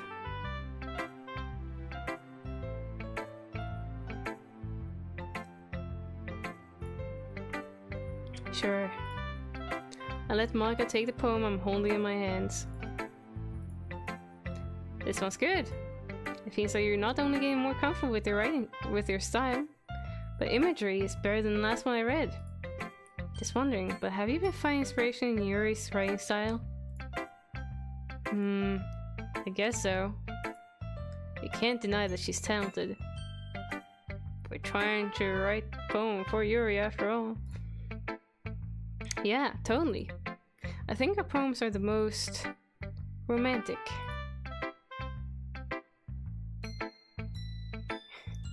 You're hyped to be disturbed.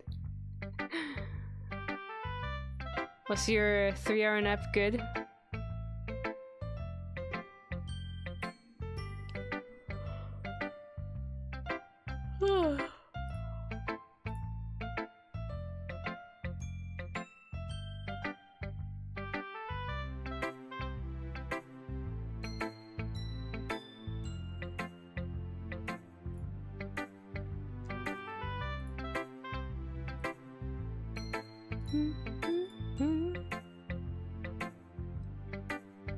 That's the best way to describe it.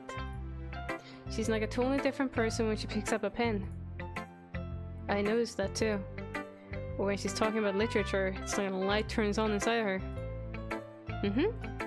Sadly, it's hard to get much personal conversation out of her. What? You dreamt? Did anything happen because of that? Trust me, I've tried. Yeah, but were you like hanging out with them because of that, or do you just know it?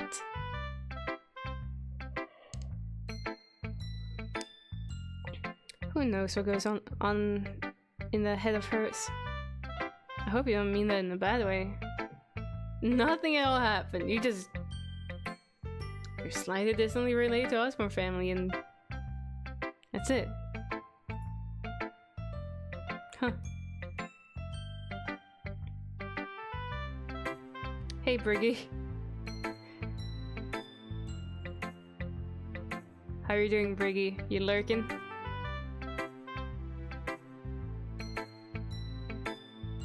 Yep.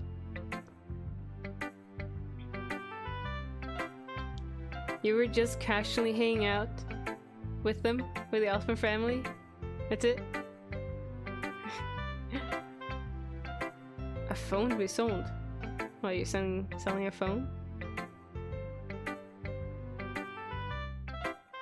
Oh, sorry.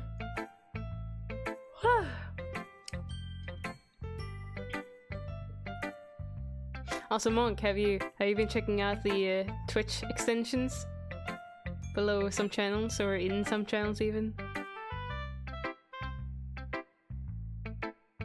You met a Japanese actor? Oh yeah, fuck that phone. Fuck iPhone. No, of course not. I just meant that I wish she didn't keep so much to herself. But still, defending her like that. Twitch extensions, yeah. Like below the stream, there is a Kappa pet, like a Tamagotchi, and there's the Stream Legends, which is like you play pretty much together with the other viewers and building a little town and raiding and stuff. I find them to be pretty neat additions to Twitch. Join the village.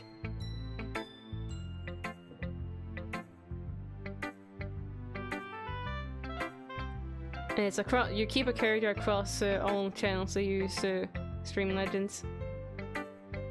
If that's anything of interest. But still, defending her like that. You must be pretty into her. Huh? You completely misunderstood. Calm down, I'm kidding. Oh yeah, well, I was sitting on the floor there feeding her chocolates. I'm totally not into her. Oh, you're mobile? That's too bad. I don't think this can work there. Even if you open the panels. Oh well.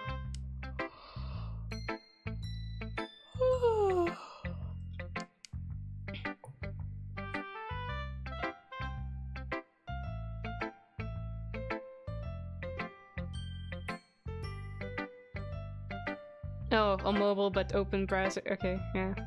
Besides, I'm pretty sure she's already got a boyfriend. With my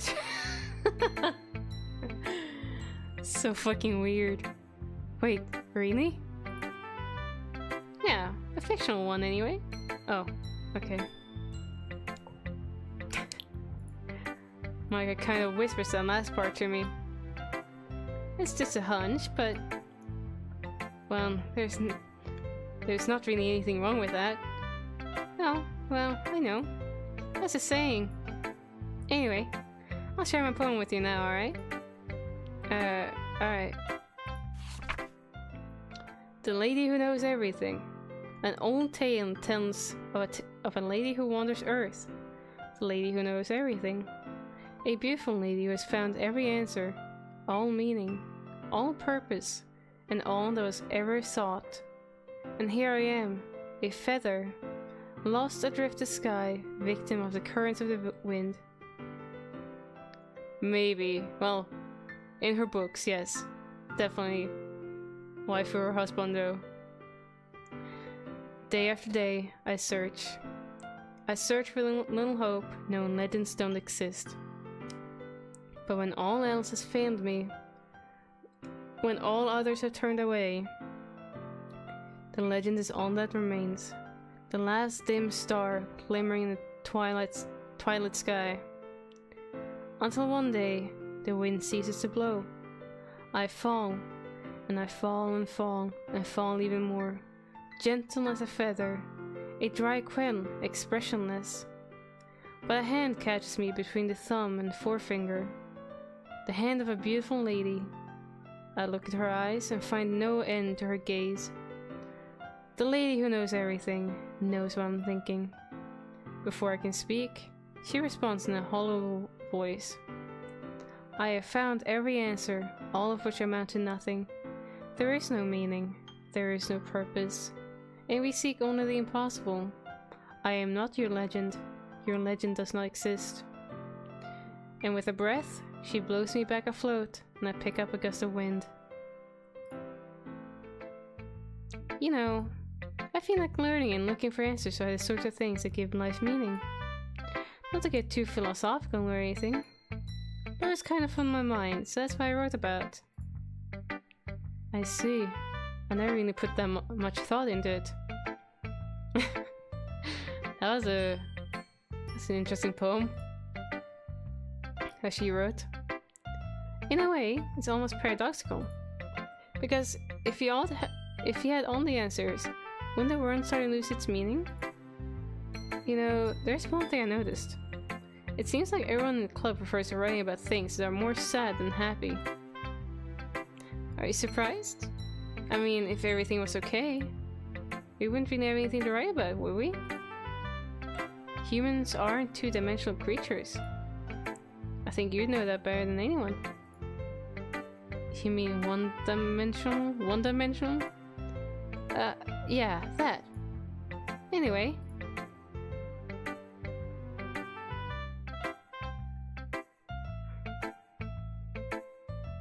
I don't even know shit.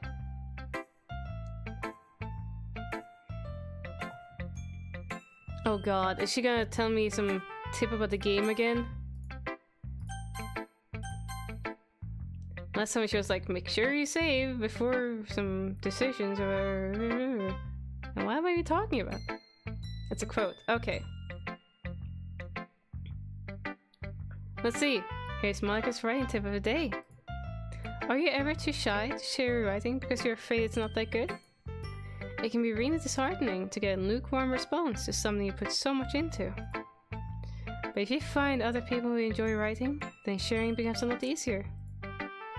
Because instead of just telling you that your writing is good, or okay, or bad, they'll want to focus more on everything that went into it, and the things you can work on. It's much more encouraging that way, and will make you want to continue improving. It's almost like having your own literature club, don't you think? That's my advice for today. Oh, I think did I tell me that movie? I meant to watch it just like a couple weeks back, because I was very much into. I don't know. I was feeling like I was in a movie kind of mood. I don't think I downloaded it. I should. It's on my to watch list. Because everyone loves it. And the dude and all that stuff. And I really like oh fuck, suddenly I forgot his name. Suddenly I've forgotten his name, the actor's name. He was Fred from Flintstones, and he was in Roseanne, and God, he's one of my favorite actors. I don't know, like, yeah, you have the dude or whatever. I think. Yes.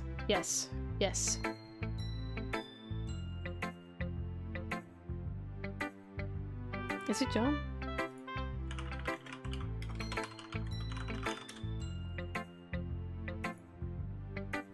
Yeah. It's too bad he just looks really old now. Makes me feel so sad.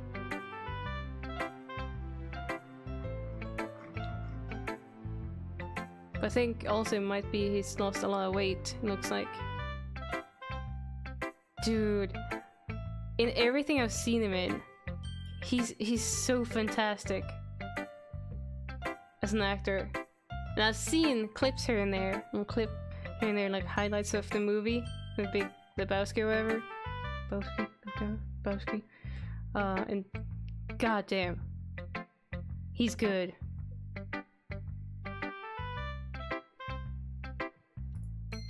Thanks for listening. Okay. Natsuki, who likes only cute things. Oh man, this is seriously a step backwards. Huh? I like your last two way better than this one. I mean, I guess I can't be mad at you for trying different things, as long as you're not just trying to impress Yuri or something like that. Yep, Natsuki. Subaru! Right, his last name was Natsuki, wasn't it? Or did they twist it around? I don't know, Dude. Fucking ReZero actually caused me to have my usual nightmares, but every time I would die, I would go back and rewind into to a safer spot again. I would have to fucking retry shit again in my nightmare. My nightmares never did anything like that before, but as soon as I watched through ReZero, they went my nightmares into even worse kind of nightmares.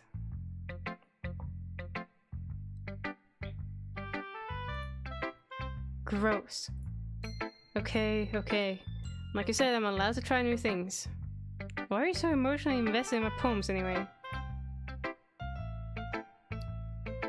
Isn't that more of a compliment to me? No. Gross.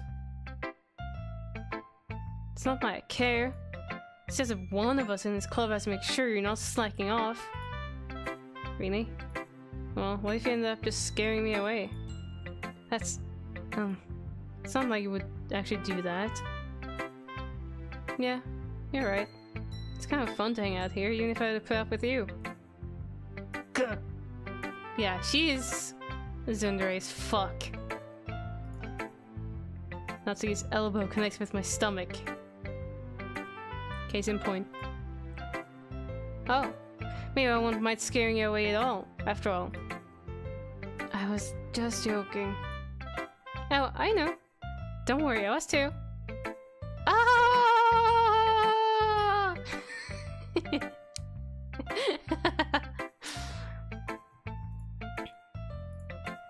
How the hell do you call that a joke? That seriously hurt. Well, maybe it was funny to her. I guess that's kind of the point. I should really just watch my mouth around Natsuki. Yep. Anyway, Natsuki holds her poem out to me like nothing ever happened. So, she loves cute things. Anything cute. But apparently she is as uncute as possible. But if things are cute, if you write anything in the poem that's cute, she likes it. She makes cupcakes, add cute little kitty faces on them. Cute. I'll be your beach. I'll be your bitch. Your mind is so full of troubles and fears that diminish your wonder over the years. But today I have a special place, a beach for us to go. A shore reaching beyond your sight. A sea that sparkles with brilliant light. The walls in your mind will melt away before the sunny glow. I'll be the beach that washes your worries away. I'll be the beach that you daydream about each day. I'll be the beach that makes your heart leap in a way you thought had left you long ago. Let's bury your heavy thoughts in a pile of sand. Bathe in sunbeams and hold my hand. Wash your insecurities in the salty sea, and let me see you shine. Let's leave your memories in a footprint trail. Set you free in my windy sail. I remember the reasons you're wonderful when you press your lips to mine. I'll be the beach that washes your worries away.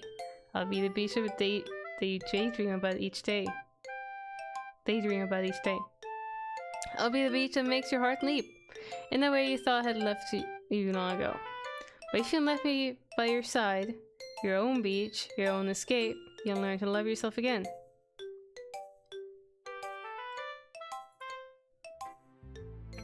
Yeah.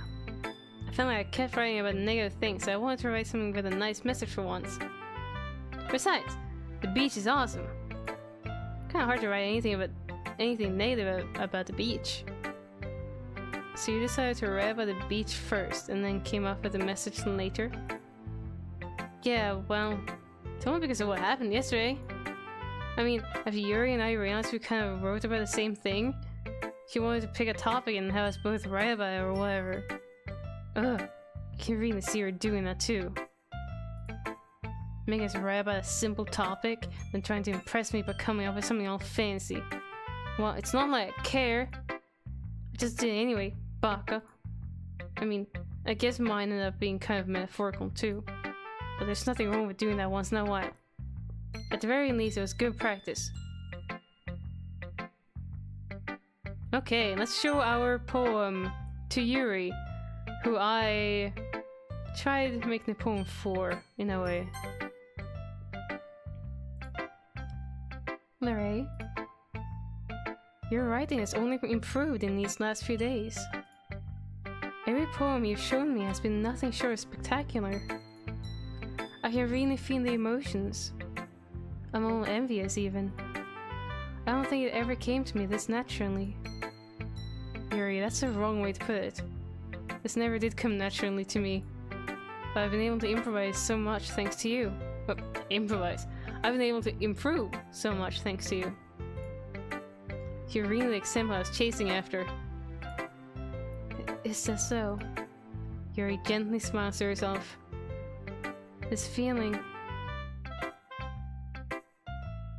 But it's part of a game? Where's the spot?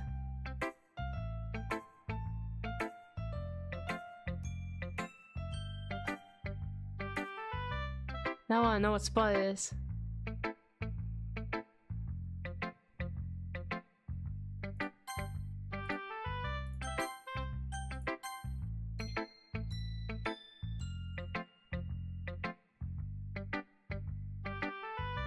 You think?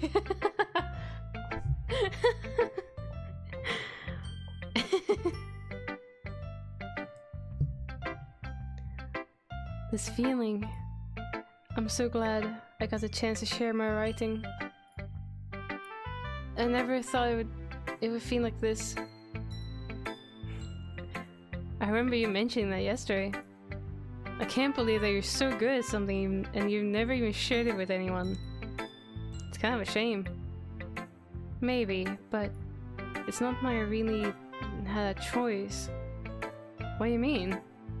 Well... Yuri smiles sadly. Lerae, during lunchtime, I eat by myself. Do you know that? Bottom left of the corner.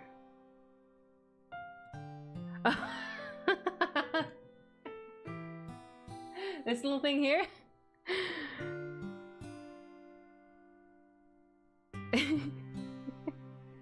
I guess on mobile it's kind of hard to see what it is. There's a cup here. It's just very transparent.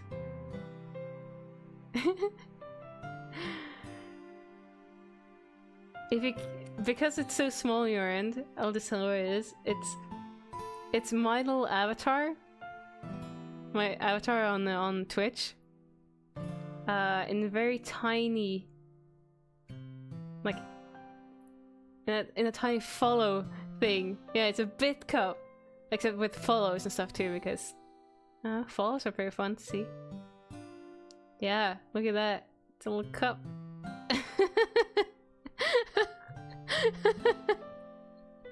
Sorry for freaking you out. I just really like having the cup itself be very transparent. I don't like the cup taking up so much space. But yeah, that's a little... I'm sorry.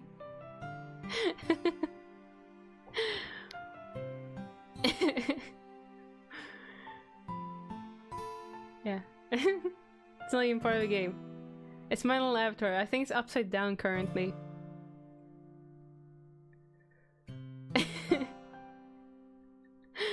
Yeah.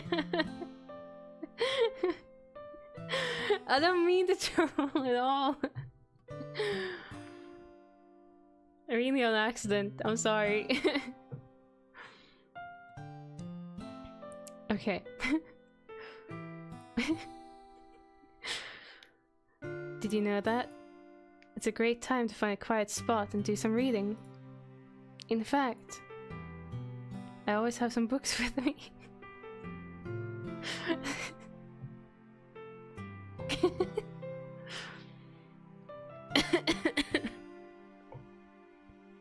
You could say I really enjoy reading. Well, that's one way to put it anyway. But books are so full of amazing and inspiring people. People you want to fall in love with. Or people you just know would make a really good friend. Cheerful people who always put a smile on your face. Or deep thinkers and problem solvers who discover the mysteries of life. So when you look at it that way, I'm surrounded by friends every day. You know?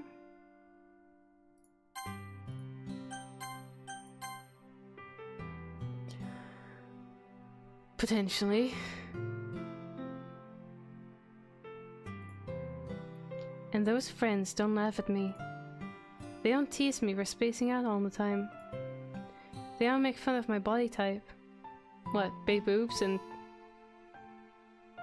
average build? Slim? And they don't hate me for acting like a know-it-all. People say that about you? I'm not a know-it-all, Lerae. It's the opposite. I don't know anything. I don't know how to talk to people. I don't know how to make people see me as normal. I don't even know how to make myself happy. Yeah.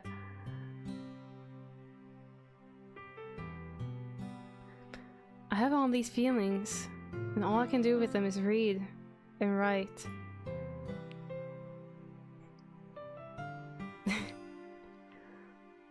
But it wasn't until now that I started sharing it with you that I really understood what was missing all this time. But I haven't really done anything. No, that's wrong. Just being patient and respectful. That's really important to me. I know I'm a difficult person, Lerae. I speak too slowly. I second guess myself all the time. I read too deeply into things. But every time, you've always treated me just like anyone else. It's so rare that I feel comfortable with myself when I talk to others. But that's why every time I talk to you, I just feel really happy.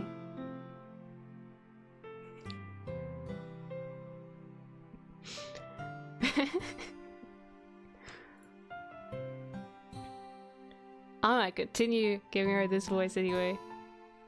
I really like the smooth, quiet, timid voice for her. I see. Well, I treat you how you deserve to be treated, Yuri. And if other people don't see it that way, then screw them. I mean, I joined this club hoping I would make friends.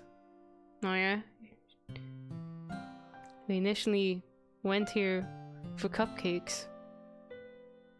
And then decided, oh, well, I could spend every day with girls, I guess.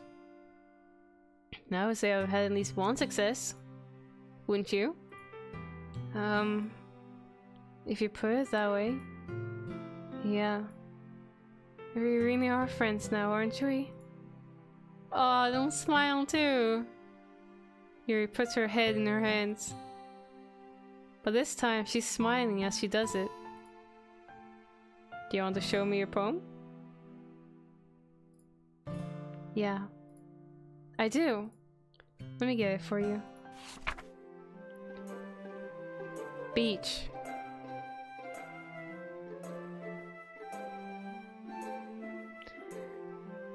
Fucking beach! A marvel millions of years in the making, where the womb of Earth chaotically meets the surface. Under a clear blue sky, an expanse of bliss, but beneath grey, rolling clouds and endless enigma. The easiest wood to get lost in is one where everything can be found. I'm not the best at reading cursive at all. Jeez. Like, this is not even fully cursive at all. It's just some letters are fancy. One can only build a sandcastle where the sand is wet. But where the sand is wet, the tide comes. Will it gently lick at your foundations until you give in? Or will it or will a sudden wave send you crashing down in the blink of an eye? Either way, beaches and hoes. Gotta hoe that sand. Either way, the outcome is the same. Yet, we still build sand castles. Pretty sure you could also just grab some wet sand and bring it to safer places. I stand with the foam wraps around my ankles, where my toes squish into the sand. The salty air is therapeutic. The breeze is gentle, yet powerful. I sink my toes into the ultimate boundary line, tempted by foamy tendrils. Tendrils. The turn back, and I abandon my piece to a road at the shore. Drift forward, and I return to Earth forevermore. Oh god. I'm aware that the beach is kind of an inane thing to write about, but I did my best to make a metaphorical approach to it. Oh boy. Yep, Natsuki already told me about it. She did? She didn't say anything weird, did she? She just wanted us to write about the same topic again. I suppose we better compare the differences in our writing styles, or thought processes. Anyway, it was her idea. Knowing her, it's no surprise that she'd want to do something like that. She probably just wants to show off. It's not like I have a particular interest in her writing style. I just went with her request. But, well, I suppose it's not so bad to write about something simple on occasion. It can be refreshing, you know? It's good for me to calm my thoughts once in a while. Yeah, I think I agree. Thanks for sharing. Okay, you three. Boy oh boy. We're all done sharing poems, right? Why don't we start figuring out... Hold on a second. Is it just me or did you say something strange just now? Eh?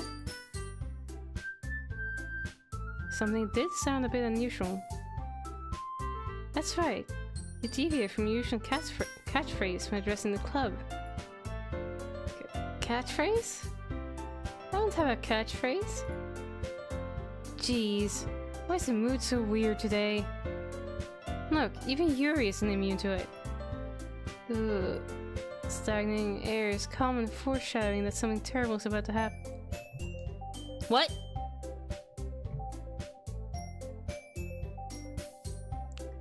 Stagnating air is common foreshadowing that something terrible is about to happen.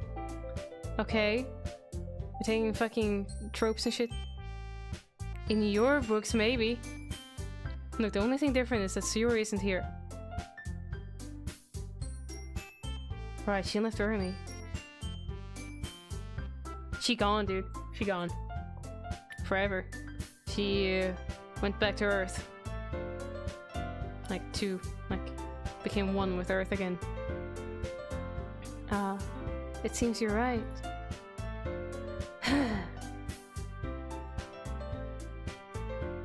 Mm-hmm. Something ain't right, dude. Fucking...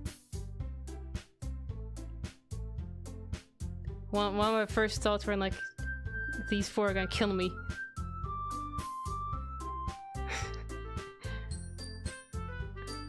These four are gonna kill me and then try to recruit another guy. Sayori always helps lighten the mood a little bit, doesn't she? Yeah, it's almost like everyone's balance is thrown off a little when she's not around. Where the heck did she run off to anyway? I thought she just went to pee. Natsuki, please show some decency. Oh, come on! She actually wasn't feeling too well and went home early. Is that so? I hope she's alright. Seriously. Of all the times to not go home with her, you picked the time she's not feeling well. So much for you two being all lovey-dovey. No! First of all, stop misunderstanding my friendship with Sayori. And second, she's kind of been avoiding me today, so I didn't want to force it. Aww. That curious expression coming from Yuri of all people. Calm down, guys. I talked to her earlier and everything is fine. What did she say? Anyway, we need to figure out the rest of the festival preparations, so... What did she say, Monica? Do you just ignore my fucking... Fuck? Let's decide what everyone will be doing this weekend. I already know what I'm doing. That's right. Natsuki will be making cupcakes. Which will have kitty ears and stuff. But we might need a lot of them in different flavors. Can you handle that all by yourself, Natsuki? I think things are starting to fucking take a turn. Challenge accepted. Okay, I gotta say she's pretty cute when she's smiling like that. But she's a bitch. And as for myself, I'm going to be printing and assembling all the poetry pamphlets. God. I'm sure something's happened to Sayori. Maybe that's part is the disturbing part. I don't know. I'm waiting for the disturbing. I'm waiting for it, dude. Sayori will be helping me design them. And as for Yuri? Yuri... You can,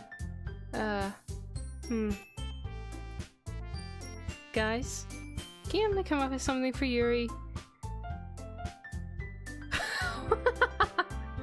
Sacrifice a god to Satan.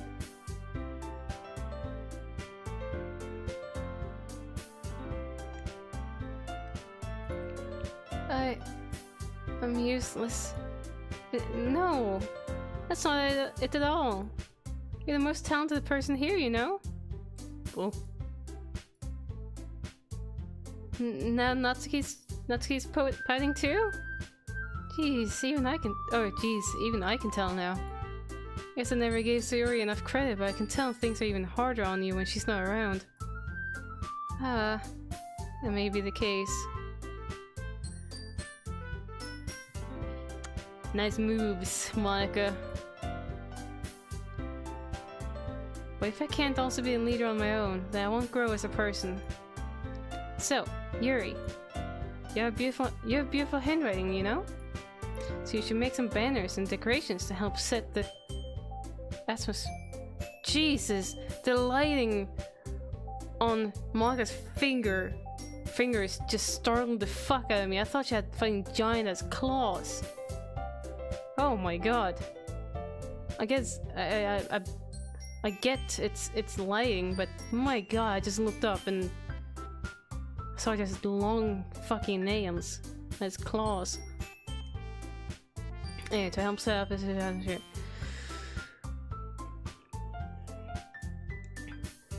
Atmosphere? About that. I love atmosphere. Yuri's expression suddenly changes as she stares at her desk in focus and starts nodding to herself. Your mind is already racing, I see. That's great! You'll be a wonderful help, Yuri. But anyway, that just leaves you, Lerae. The one who is truly useless. Oh, I thought Monica was saying that. That's fine. The one who is truly useless. Don't say that. In fact, both Natsuki and Yuri have some pretty heavy tasks to handle. It would probably go a long way to give one of them a hand. You can always help me out as well. I would be really appreciative of that. Is Monica's suggestion to spend the weekend with one of my club members? How on earth are you going to respond to a suggestion like that? I suppose I wouldn't mind a bit of help. Well, even if you don't know how to bake, there's always some dirty work I could give to you. It's not like Monica's going to give me a choice and you shouldn't be sitting on your butt anyway. Natsuki tries to mumble a bunch of excuses like that. If I recall, Natsuki, you mentioned that you would like to handle the baking on your own. Now, he may not like to be around if you only make him out to be a nuisance. So therefore, you may be more suited to assisting with the decorations. Hold on, I never said that. How hard could it be to make a few decorations anyway? Oh god, they're fighting over me. Sounds more like you just make excuses for Larry to... What are you saying? It'll be extremely meticulous work. And baking isn't? That's what you think? Guys, let's settle down for a moment. In the end, I think it's up to Larry to decide how he'd like to contribute. Fuck! Besides, he hasn't really gotten the chance to spend any time with me yet, you know? So I'm sure he's interested in... You literally just said... I'm surprised as well. Sorry. I was just saying though. Jeez. Can we just settle this already? Yeah. Alright, you're okay with this, right? In the end, it's up to you. Of course. Very well. In that case, everyone looks straight at me.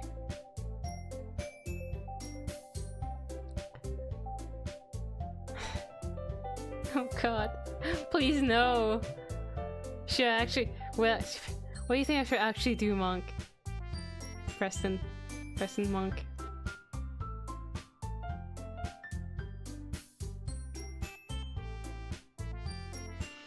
I'm thinking about saying Sayori or Monica.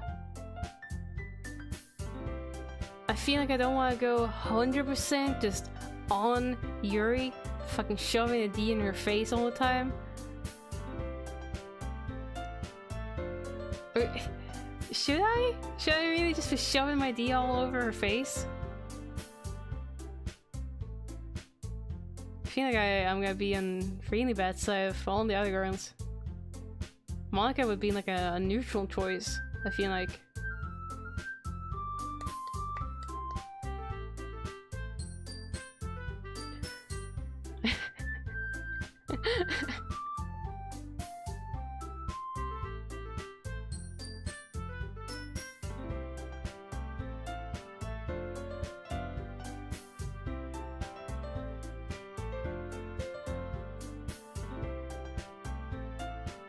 You're in a good laughing mood, aren't you?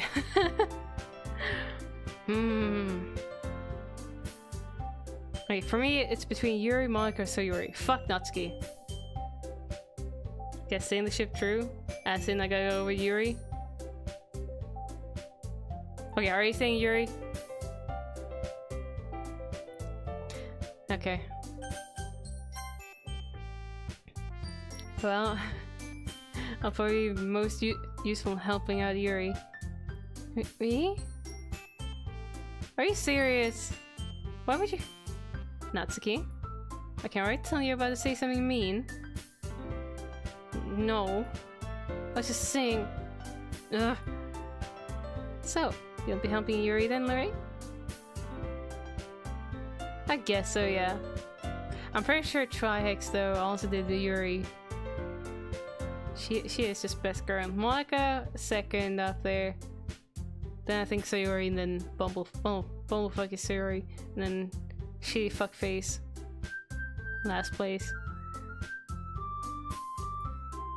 Yep, that's what I'm going to do. I'm glad. I have a bad habit of overthinking these sorts of things. So I think your assistance will be very useful. That's great to hear. Natsuki, will you be able to handle the baking yourself? I mean, yeah. I already said it would be fine. Okay. Everyone can tell that Natsuki is feeling a little sour. So, is that everything we need to go over? Yeah, that should be about it. I like that no. No! Are you guys excited? Well, excited may not be the right word. My heart is beating out of my chest and my panties are soaking wet. But I suppose I'm looking forward to it a little bit. Do you feel the same way, Larry? Me? I guess you could say I'm interested to see how it'll turn out. It's good enough for me. What about you, Natsuki? Natsuki? What?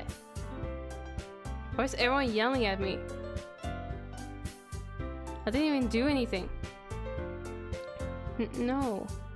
That's not what I meant at all. Yuri anxiously glances between everyone in the room. I'm sorry for this. I don't really know why Lori picked me. And also, your cupcakes are the best cupcakes I've ever had. They go really well with my tea. And nothing that I do for the event can compare to that, so... I get it. I'm kinda surprised though. Why? Well, I'm the one acting immature.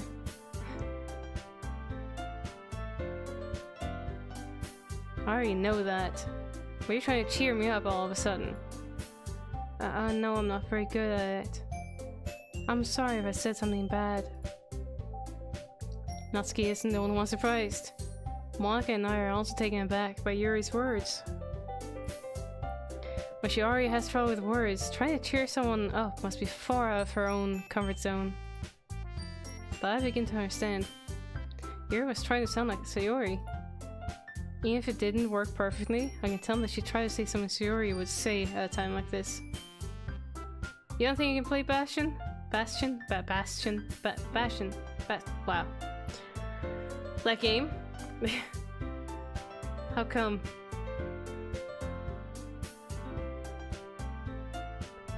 Because Sayori always helps everyone smile and feel good about themselves. No, I kinda appreciated it. I'm sorry for making a big deal out of nothing.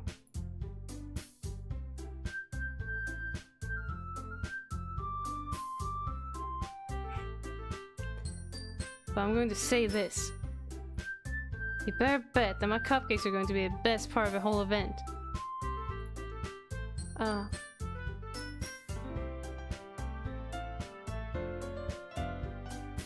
It doesn't play out. Have you gone to the Steam forums?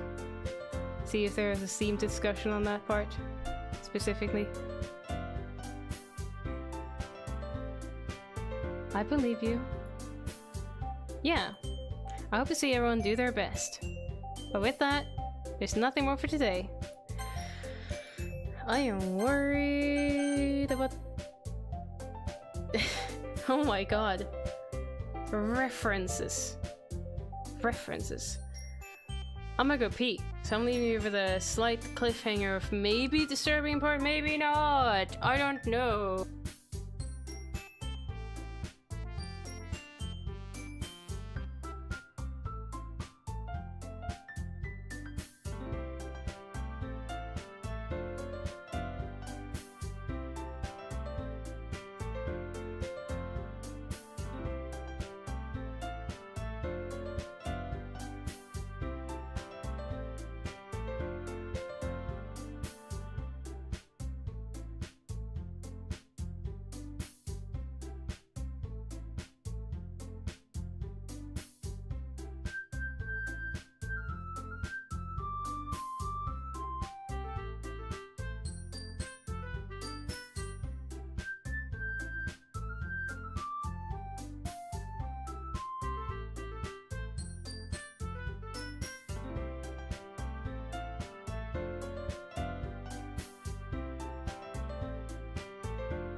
Yeah, either try through launcher or pressing Alt-Enter when the game is supposedly running. See if you can force window. Okay, same thing. Where's my cursor?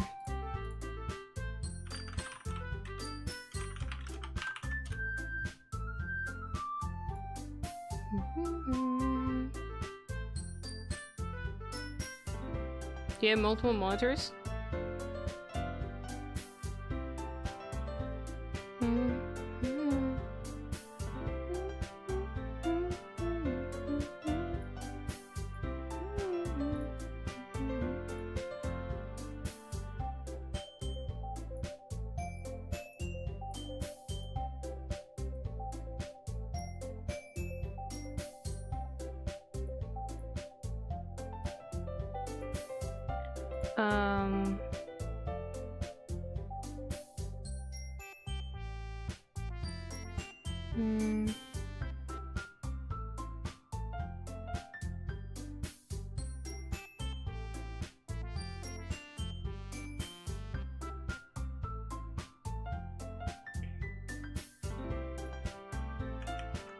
I'm assuming you tried this already? Oop.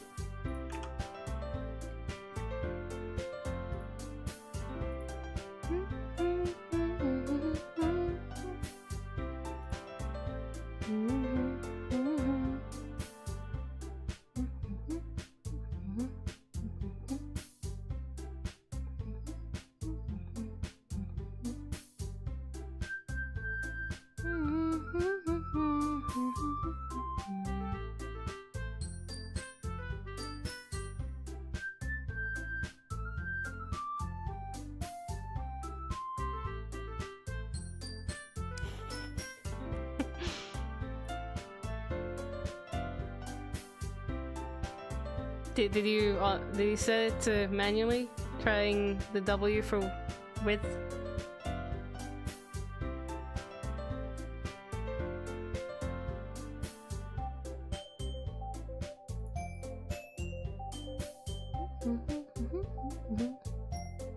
Use your monitor's native resolution for the start parameter.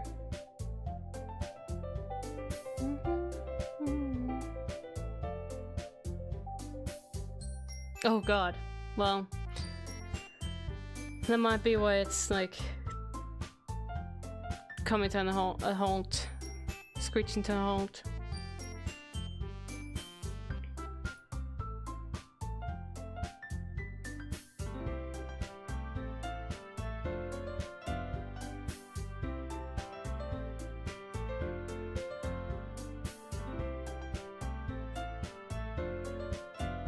Or was I just play in window mode and just set which resolution you want the window to be in?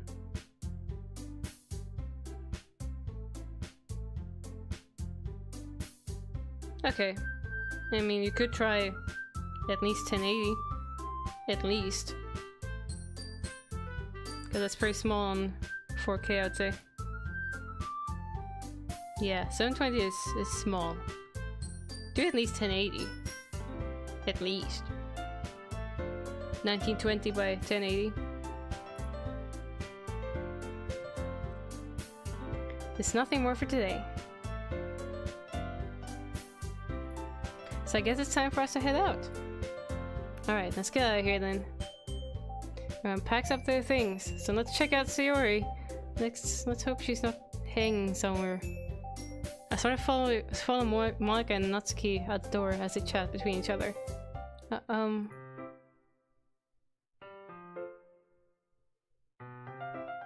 Alright. Well, as long as we can play the game, I guess. Huh? Okay. Good. I turn around. Sorry. I realize I don't have any way of contacting you this weekend. Oh, you're right. I can't...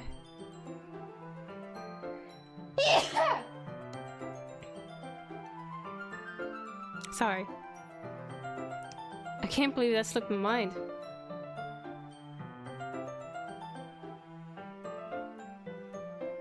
Steve? Thank you. Yeah. Demon sacrificing. Thank you. Should I give you my phone number? I think that would be the best way, yes. Alright then. Yuri and I exchanged phone numbers. Okay, then I'll be stopping by your house on Sunday. Eh? My house? Is that a problem? No, not at all. I just thought that I would be the one going to your house since I'm the one helping you. I suppose that makes sense. But if you don't mind, I think I would prefer going to your house. Dang. Must be a big fucking reason for that one. Demon sacrificing! Alright, in that case, it won't be a problem. I decided not to press Yuri for a reason. It's not my issue much either way, so I just need to make sure my room is clean. I hope I manage to make myself useful in some way. I'm not nearly as creative as you are. Don't underestimate yourself, Larry. I think that will make a very productive team. Even if you only chose me because you felt bad or something. Wait! You don't actually think that, do you? I don't know. It's difficult to come up with any other reason you may have chosen me. You're forgetting the one reason with the most common sense. I chose to help you because that's what I want to do. But Yuri thinks to herself with an extremely tense expression. Yuri, you're overthinking this. You wanted me to point out when you were overthinking, right? Yeah? I didn't realize. Oh, she's so cute when she looks at me and I'm telling you, I want to. That's all there is to it. Do you believe me? Yuri thinks really hard again. She looks straight into my eyes for a long while. I believe you. As if it took her tremendous effort, Yuri finally says that and relaxes her expression. And I'm really looking forward to Sunday. Yeah, I am too.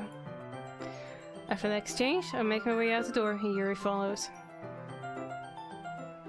I can't believe this. Yuri's going to be coming to my house on Sunday? My anxiety shoots through the roof. Even though I've gotten pretty used to handling her at this point, there's no telling what might end up happening when we're outside of school. On my feet are so much chocolate! More than that, she told me that she was looking forward to it. Is this a chance I have to make something happen between us?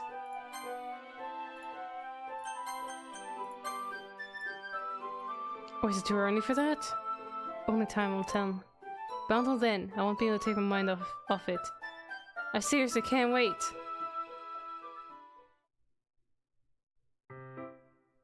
Sorry, Sunday. Has anyone seen Sayori? I've been getting increasingly anxious about Yuri's upcoming visit. I keep telling myself there's no reason to be nervous, but it doesn't help much. Yuri is clearly an introvert and also an intimate person in general. There's no doubt that she'll open up a little bit when it's just the two of us. Meanwhile, we've even been texting occasionally. She was extremely apprehensive at first, but it wasn't long before I was already learning more about her. But putting Yuri aside, I haven't heard a thing from Sayori since she left the club early the other day.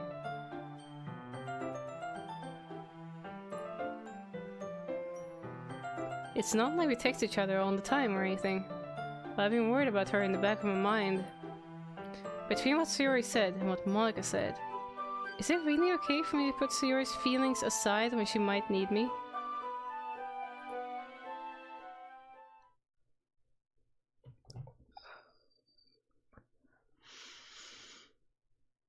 I decide to visit Sayori before Yuri comes over. Rather than asking, I simply tell her I'm coming over, much like we've done in the past. Once I reach Sayori's house, I knock on the door before entering it myself.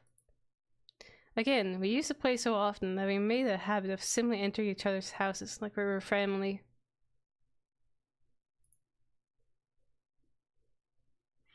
The house is quiet. Sayori isn't anywhere on the first floor, so I assume she's up in her room. I'll lower my volume. It's already strange of her not to run down and greet me.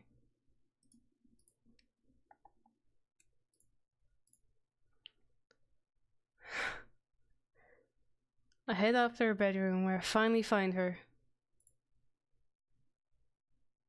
Sayori.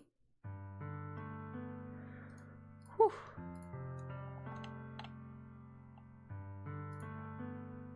I don't know when the fucking turn of events shit is gonna happen. Anyway, I sit down in her room. What are you wearing? Are you wearing only... Okay, the polka dots in the UI made it look like she's wearing underwear only. But it's short. Sayori forces a smile, but it's easy to tell that she's different. There's a minute of silence between us. You haven't come over like this in a long time, have you?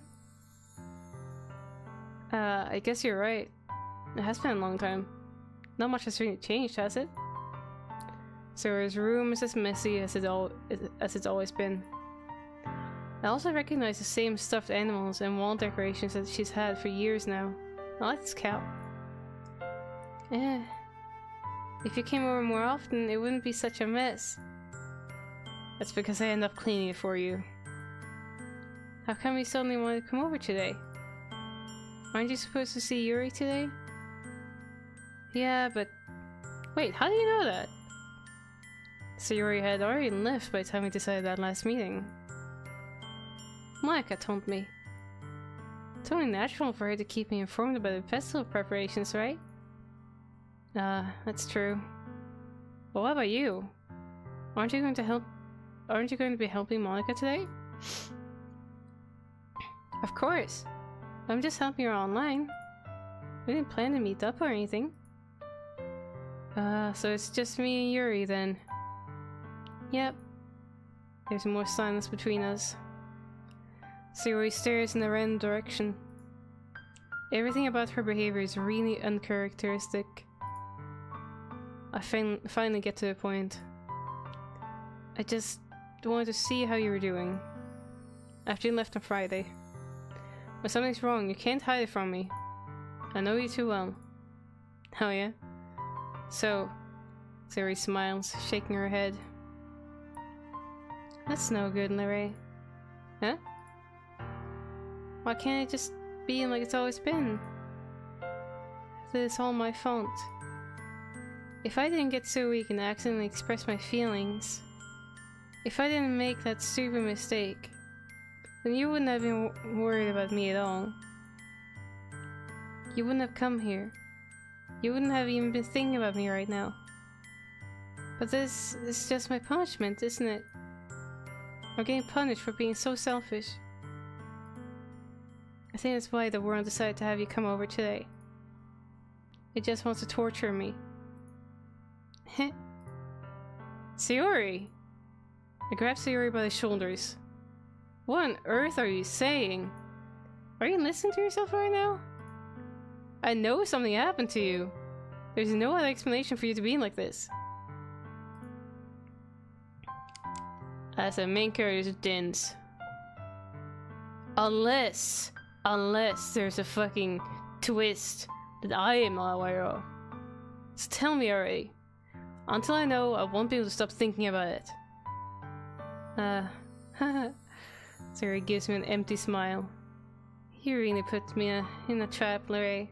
Yeah, it's just heartbreak, dude. But you're wrong. Nothing happened to me. I've always been like this. Yeah. You're just seeing it for the first time. Seeing what? What are you talking about, Sayori? Her lost sunshine? Because otherwise I cost her fucking sunshine? You're really just going to make me say it, aren't you, Larry? I guess I have no choice then, this time. The thing is, I've had really bad depression my whole life. Do you know that? Why do you think I'm late to school every day? Because most days I can't even find a reason to get out of bed. What reason is there to do anything when I fully know how worthless I am? Why go to school? I was wondering a little bit if this could be a thing, but just a little bit. Not really. I did not really call it at all in my mind. Why go to school? Why eat? Why make friends? Why make other people put their energy and caring to waste by having them spend it on me? This is way too relatable. That's what it feels like. That's why I just want to make everyone happy. Without anyone worrying about me. I'm in shock. I can't even figure out how to respond. How is it possible that Sayori kept this from me the entire time that I've known her? Disguising depression can be...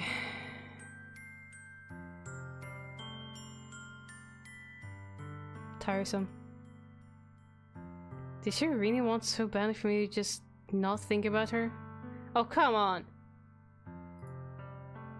Why, Sayori? Huh? Why is it that you've never told me about this? It almost feels like I've been betrayed as your close friend. Because if I knew, I would have done everything I could to support you. Even if there's only so much I could do.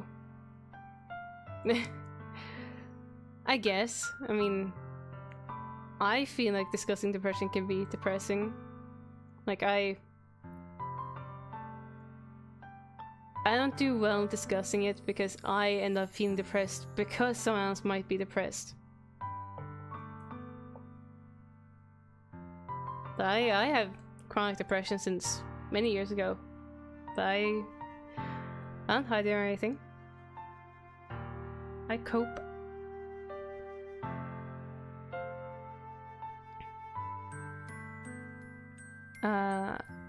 I try a little harder to make every day a little bit better for you. That's why I'm your friend. I'm your friend. All you had to do was tell me. You don't understand at all, Larry. Why do you think I didn't tell you? Because if I told you, then you would have to waste effort caring about me instead of doing important things. I don't want to be cared about. It's bittersweet when people try to care about me.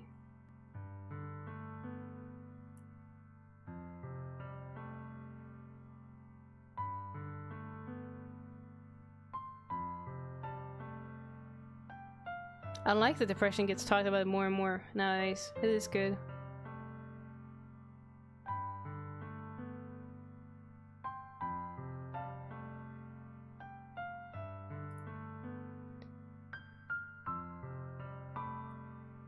It feels nice sometimes. It also feels like a bat being swung against my head. That's why I wanted so badly for you to make friends with everyone else. Helping everyone be happy together is the best thing for me. But then, I discovered something else too. Seeing you make friends and get closer with everyone in the club. It feels like a spear going through my heart. And there's a heartbreak. So it's depression plus heartbreak. That's a dangerous combo. So, that's why. That's why I decided the world just wants to torture me. Every path leads to nothing but hurt. You're right that I don't understand. I don't understand your feelings at all, Sayori.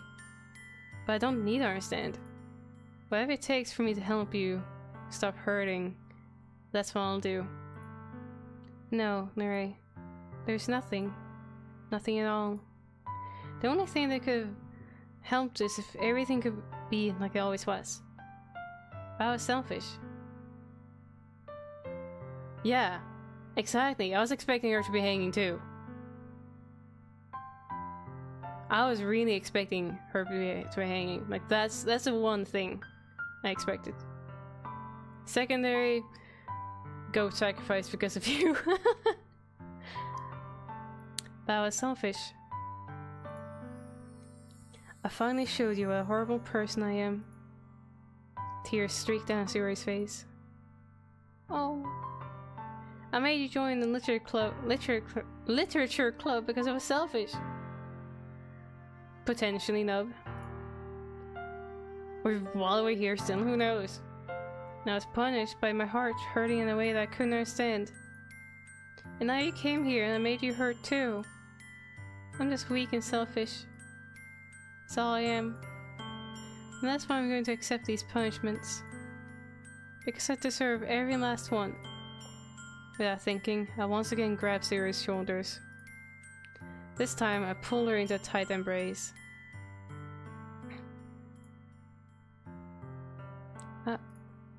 Alright. Sayori. I don't care if you feel selfish. I'm really happy that you convinced me to join the club. Seeing you every day makes it worthwhile enough. If I make friends with everyone else, then that's just a bonus. But please never underestimate how much I care about you. I wouldn't have it any other way. Alright.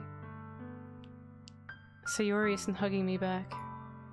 Despite my arms being wrapped around her, Sayori's arms remain at her sides. Punishment. But maybe he's sacrificing a goat. She starts sobbing next to my ear. No, don't do this to me.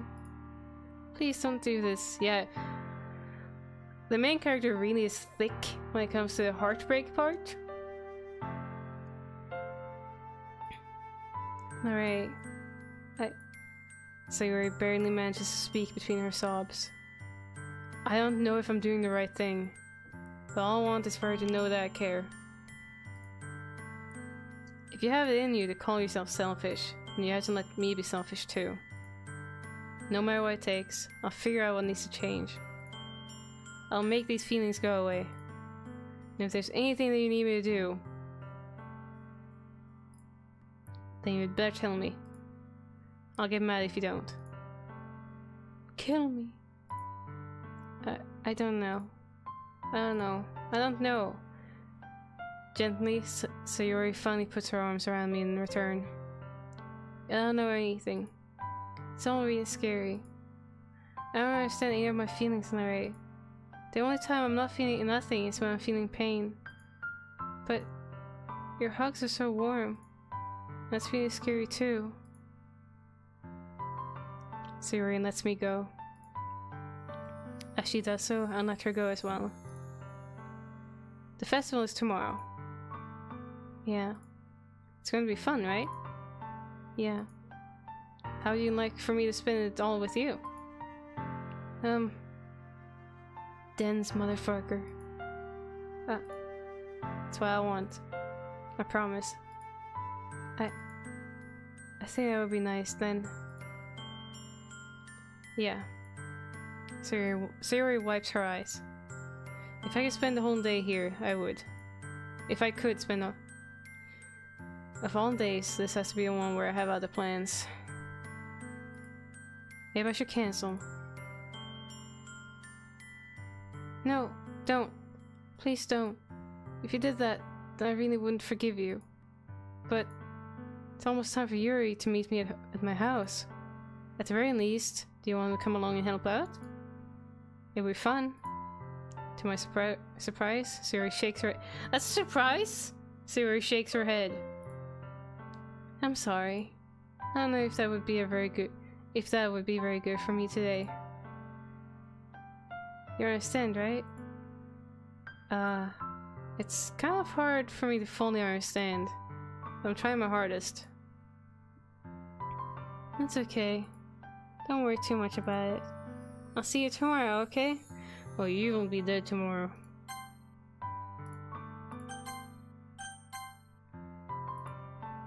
Alright. Where's my choice? I'm not leaving her like this. I look forward to it. I say goodbye to Sayori and exit her house.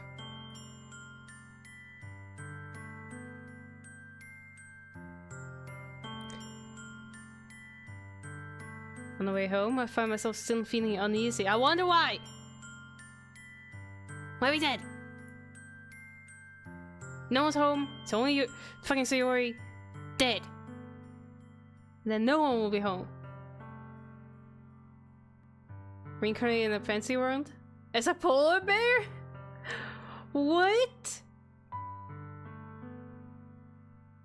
What?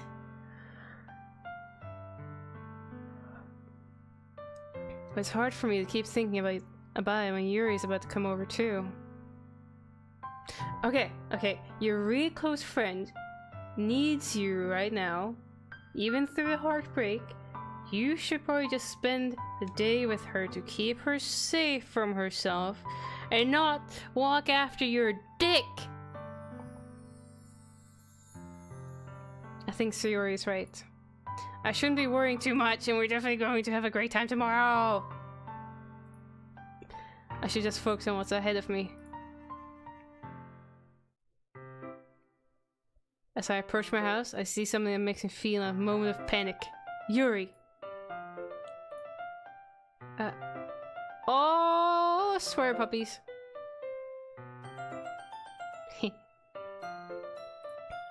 Thank goodness. You're a little early. I'm sorry I wasn't home yet. Were you waiting for a long time? No, I just got here.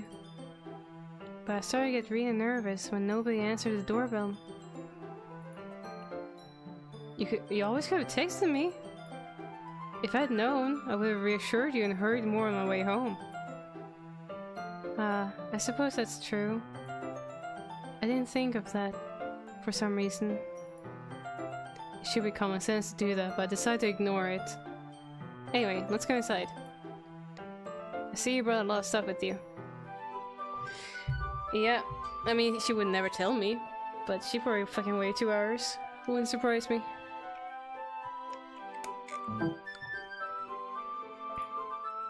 That's right. And did you manage to find everything I asked you to buy as well? Yeah, pretty much. At least I hope I got everything right. I'm sure it'll be fine. I take Yuri to my room, where I'm gonna fuck her. The first thing she does is glance around curiously, which makes me feel anxious. It's so clean. I cleaned it before you came over, so... That's very considerate of you to do. No. I would be really embarrassed for my... I would be really embarrassed for my room to be a mess when you were here. Well, I do enjoy cleaning. I would have gladly helped you clean. Marry me! Yeah, she's wearing a turtleneck.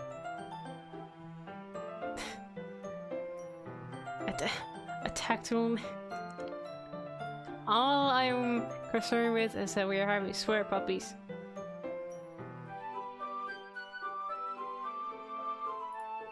That would be even more embarrassing. Wait, don't look in there!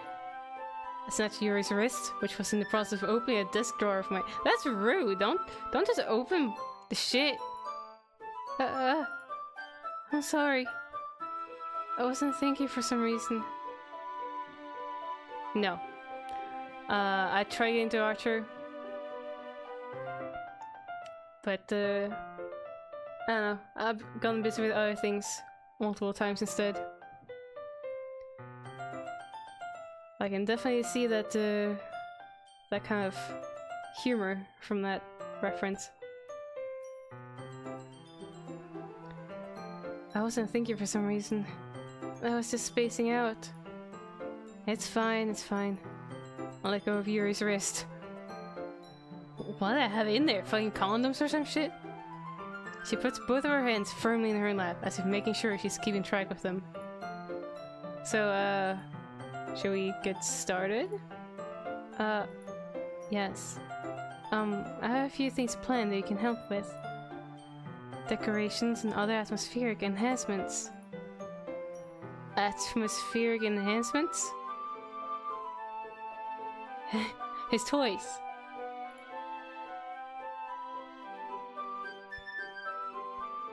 You know, mood lighting, aromatherapy candles. Yeah. Oh shit, I think I packed the handcuffs down in...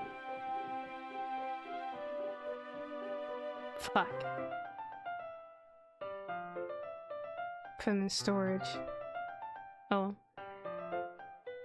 Dragon dildo.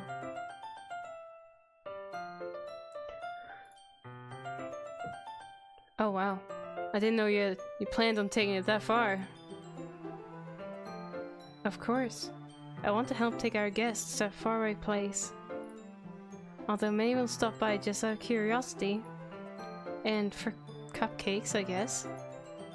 I'm determined to provide an experience that will leave them wanting more. That's great. It's easier to forget that you're a pretty intense person. Intense? I guess that's the best way to put it. Is that a bad thing? No, not at all. It's something that I like about you, actually. Is that so? That makes me feel relieved. I'm kind of happy.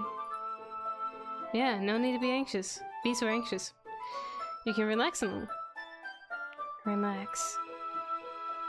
I brought some things for relaxation. Oh, my mind is full of dirty stuff. I was going to use them during the poetry event. Oh yeah? Like what? Let's see. Yuri rummages through her bag. She pulls out a few candles and a wooden cylinder-shaped object. I did some shopping on the way here, so I happen to have these in my bag. I plan to cover the windows in black paper and use the candles to light the room. I think that would be amazing, don't you? Yeah, that would be really neat. What's that wooden thing though? Oh, this? It's a diffuser for essential oils. How familiar are you with aromatherapy? Not familiar at all. Ah, is that so? It's one of my favorite contributors to a positive atmosphere. Depending on the oils or herbs you choose, you can change the mood of the air itself. You can even feel it permeate through your body. Relaxation, positive energy, romance, reflection. It's almost like magic. Yuri takes a cylinder and pushes a switch on the bottom. In just a moment, a thin ray of vapor begins to spout through a small hole in the top. Wow, that smells wonderful. What kind of mood is that one for? This is a jasmine essential oil. It smells a little sweet and flowery, right? Yeah, that's a good way to describe it. I chose jasmine for the event because it provides more than relaxation. Jasmine enhances your emotions and helps you feel them flow through your body. You feel warmer and your heart pounds more heavily. Don't you think that would be perfect for sharing our poems? As dumb puns do?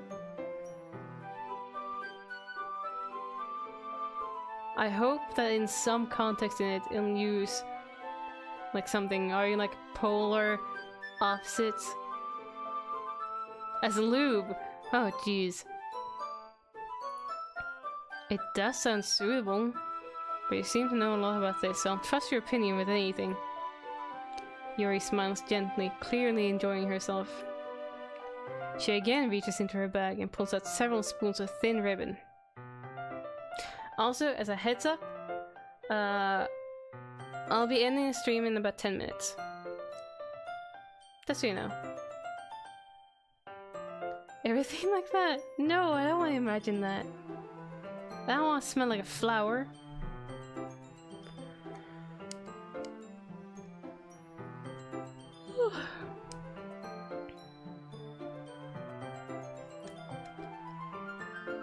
What are those for? Well, do you purchase the origami paper I asked you to get? Thanks.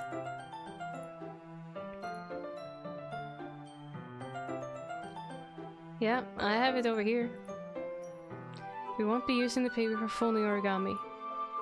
What I'd like to do is write a different kanji character on each paper. We'll need about 100 of them. Oh yeah? What will those be used for? Fuck, is there really?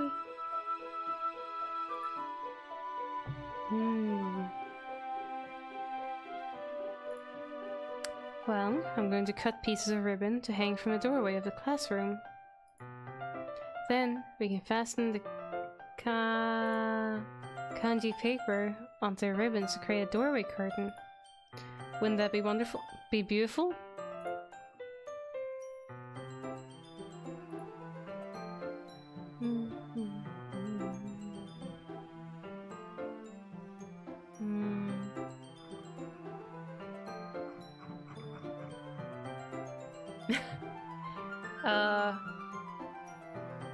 It kind of depends on which avatar we're talking about.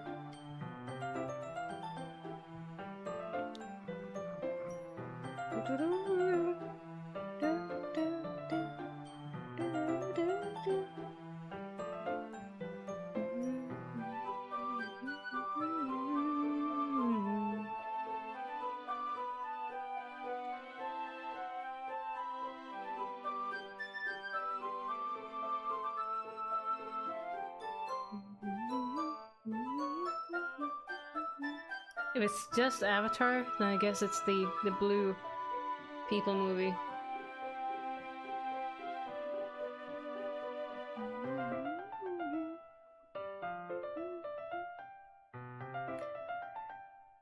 I was trying to find someone to host also when I'm done streaming, but fuck, it's hard to find worthwhile things to just host quickly. Hey, 5 more minutes. Let's do that. It'll also catch the eye of those passing by the room. It may attract some to peek inside. That's very creative. I had no idea it would be so good at this, Yuri. Is that so?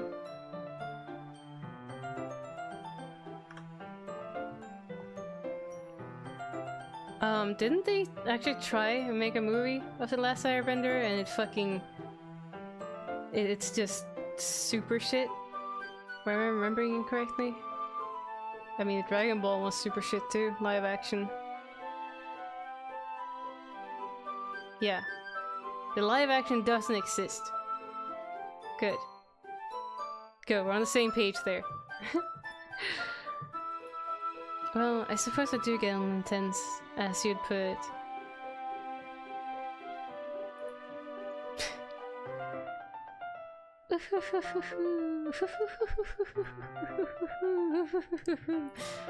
Yuri giggles with red cheeks. Is it just me, or is she more relaxed when it's just the two of us? Or maybe it's the excitement she feels from sharing something that she enjoys. Here's a marker in Lerae. You can write any characters you want. I'll help you once I finish cutting the ribbons.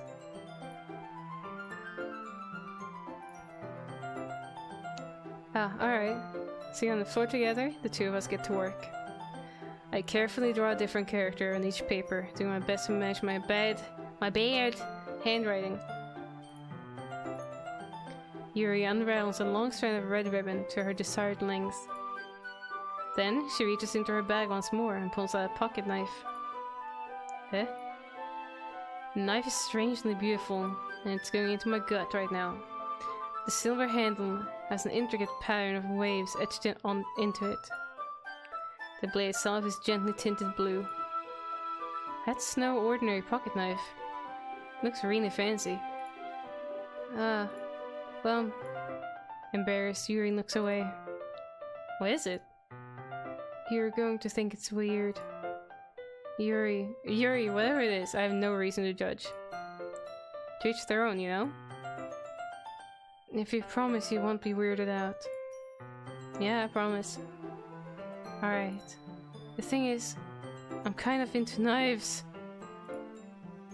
They're just so pretty.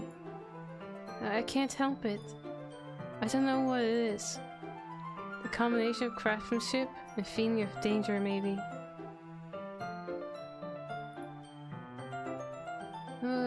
What am I saying?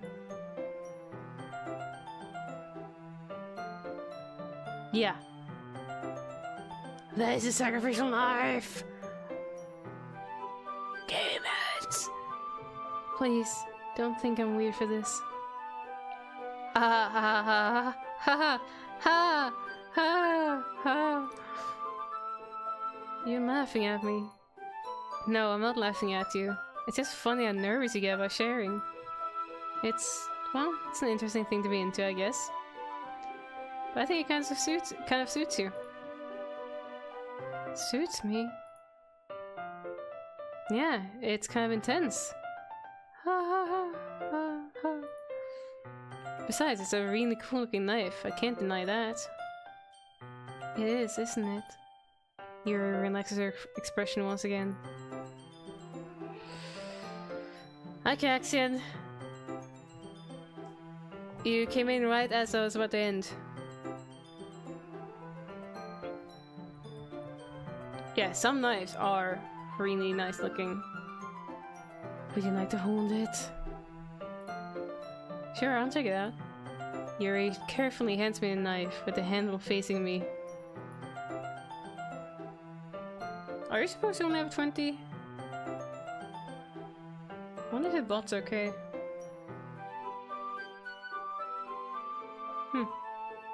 I take it and turn it around in my hands. It feels heavy and extremely solid.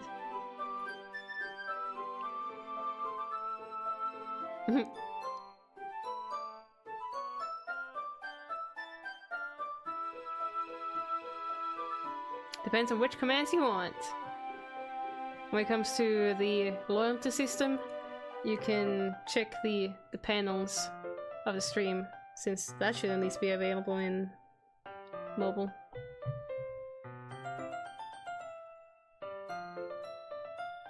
Six and 70 pitchforks. You can carry all of those? Where do you even get a knife like this? Curious of its sharpness, I feel the point of the knife with my index finger. Ow! Larray! Oh, why did you do that? Oh god! I have become the sacrifice! I didn't expect it to be that sharp. I barely touched it at all.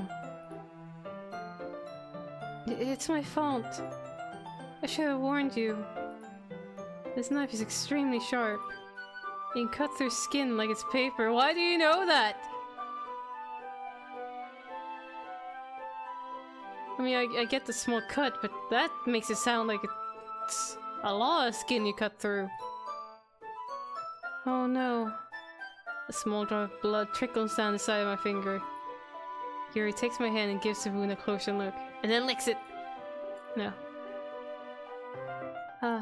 She stares at it and noticeably fidgets.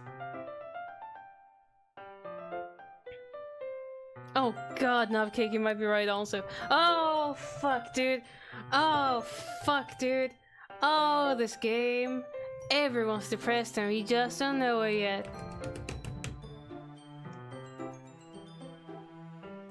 Everyone's just hiding it. Oh fuck. This is a game of depression.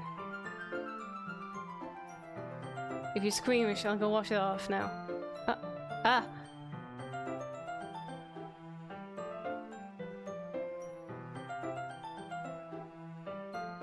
Monk, what be calling it? Without warning, Yuri puts my finger in her mouth and licks the wound. I feel her tongue curl around my finger. It's not just licking, that is just straight up in there. Startled, I instinctively pull my hand back. Oh, please forgive me. I wasn't thinking. Yuri lowers her head, her face burning up. Yeah. Yuri, that's the most embarrassing thing I've ever done. How could I do something like that? I'm sorry. I'm sorry. Sure, it was a little weird, and it took me by surprise. I guess she was just trying to help, right? Yuri, I think you're overreacting a little. Bloodfish. She likes to see it drip. And taste the iron kind of taste of... She doesn't lift her head. What if she doesn't recover from this for the rest of the afternoon? Alright, you know what? This might be a stupid thing to do, but I do it anyway.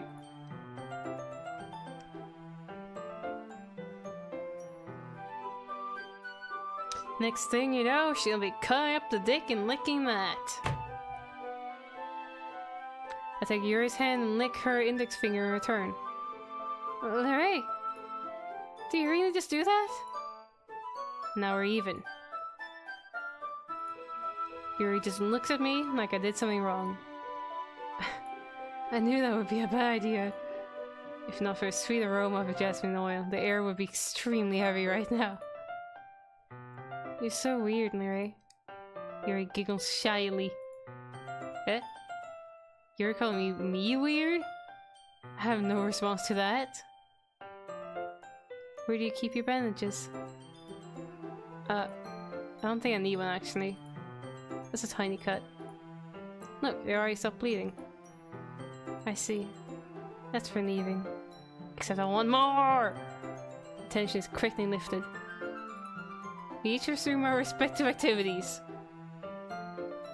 I'll watch Yuri's knife cut through the ribbon like it's nothing but air. Meanwhile, I continue to make progress on the kanji.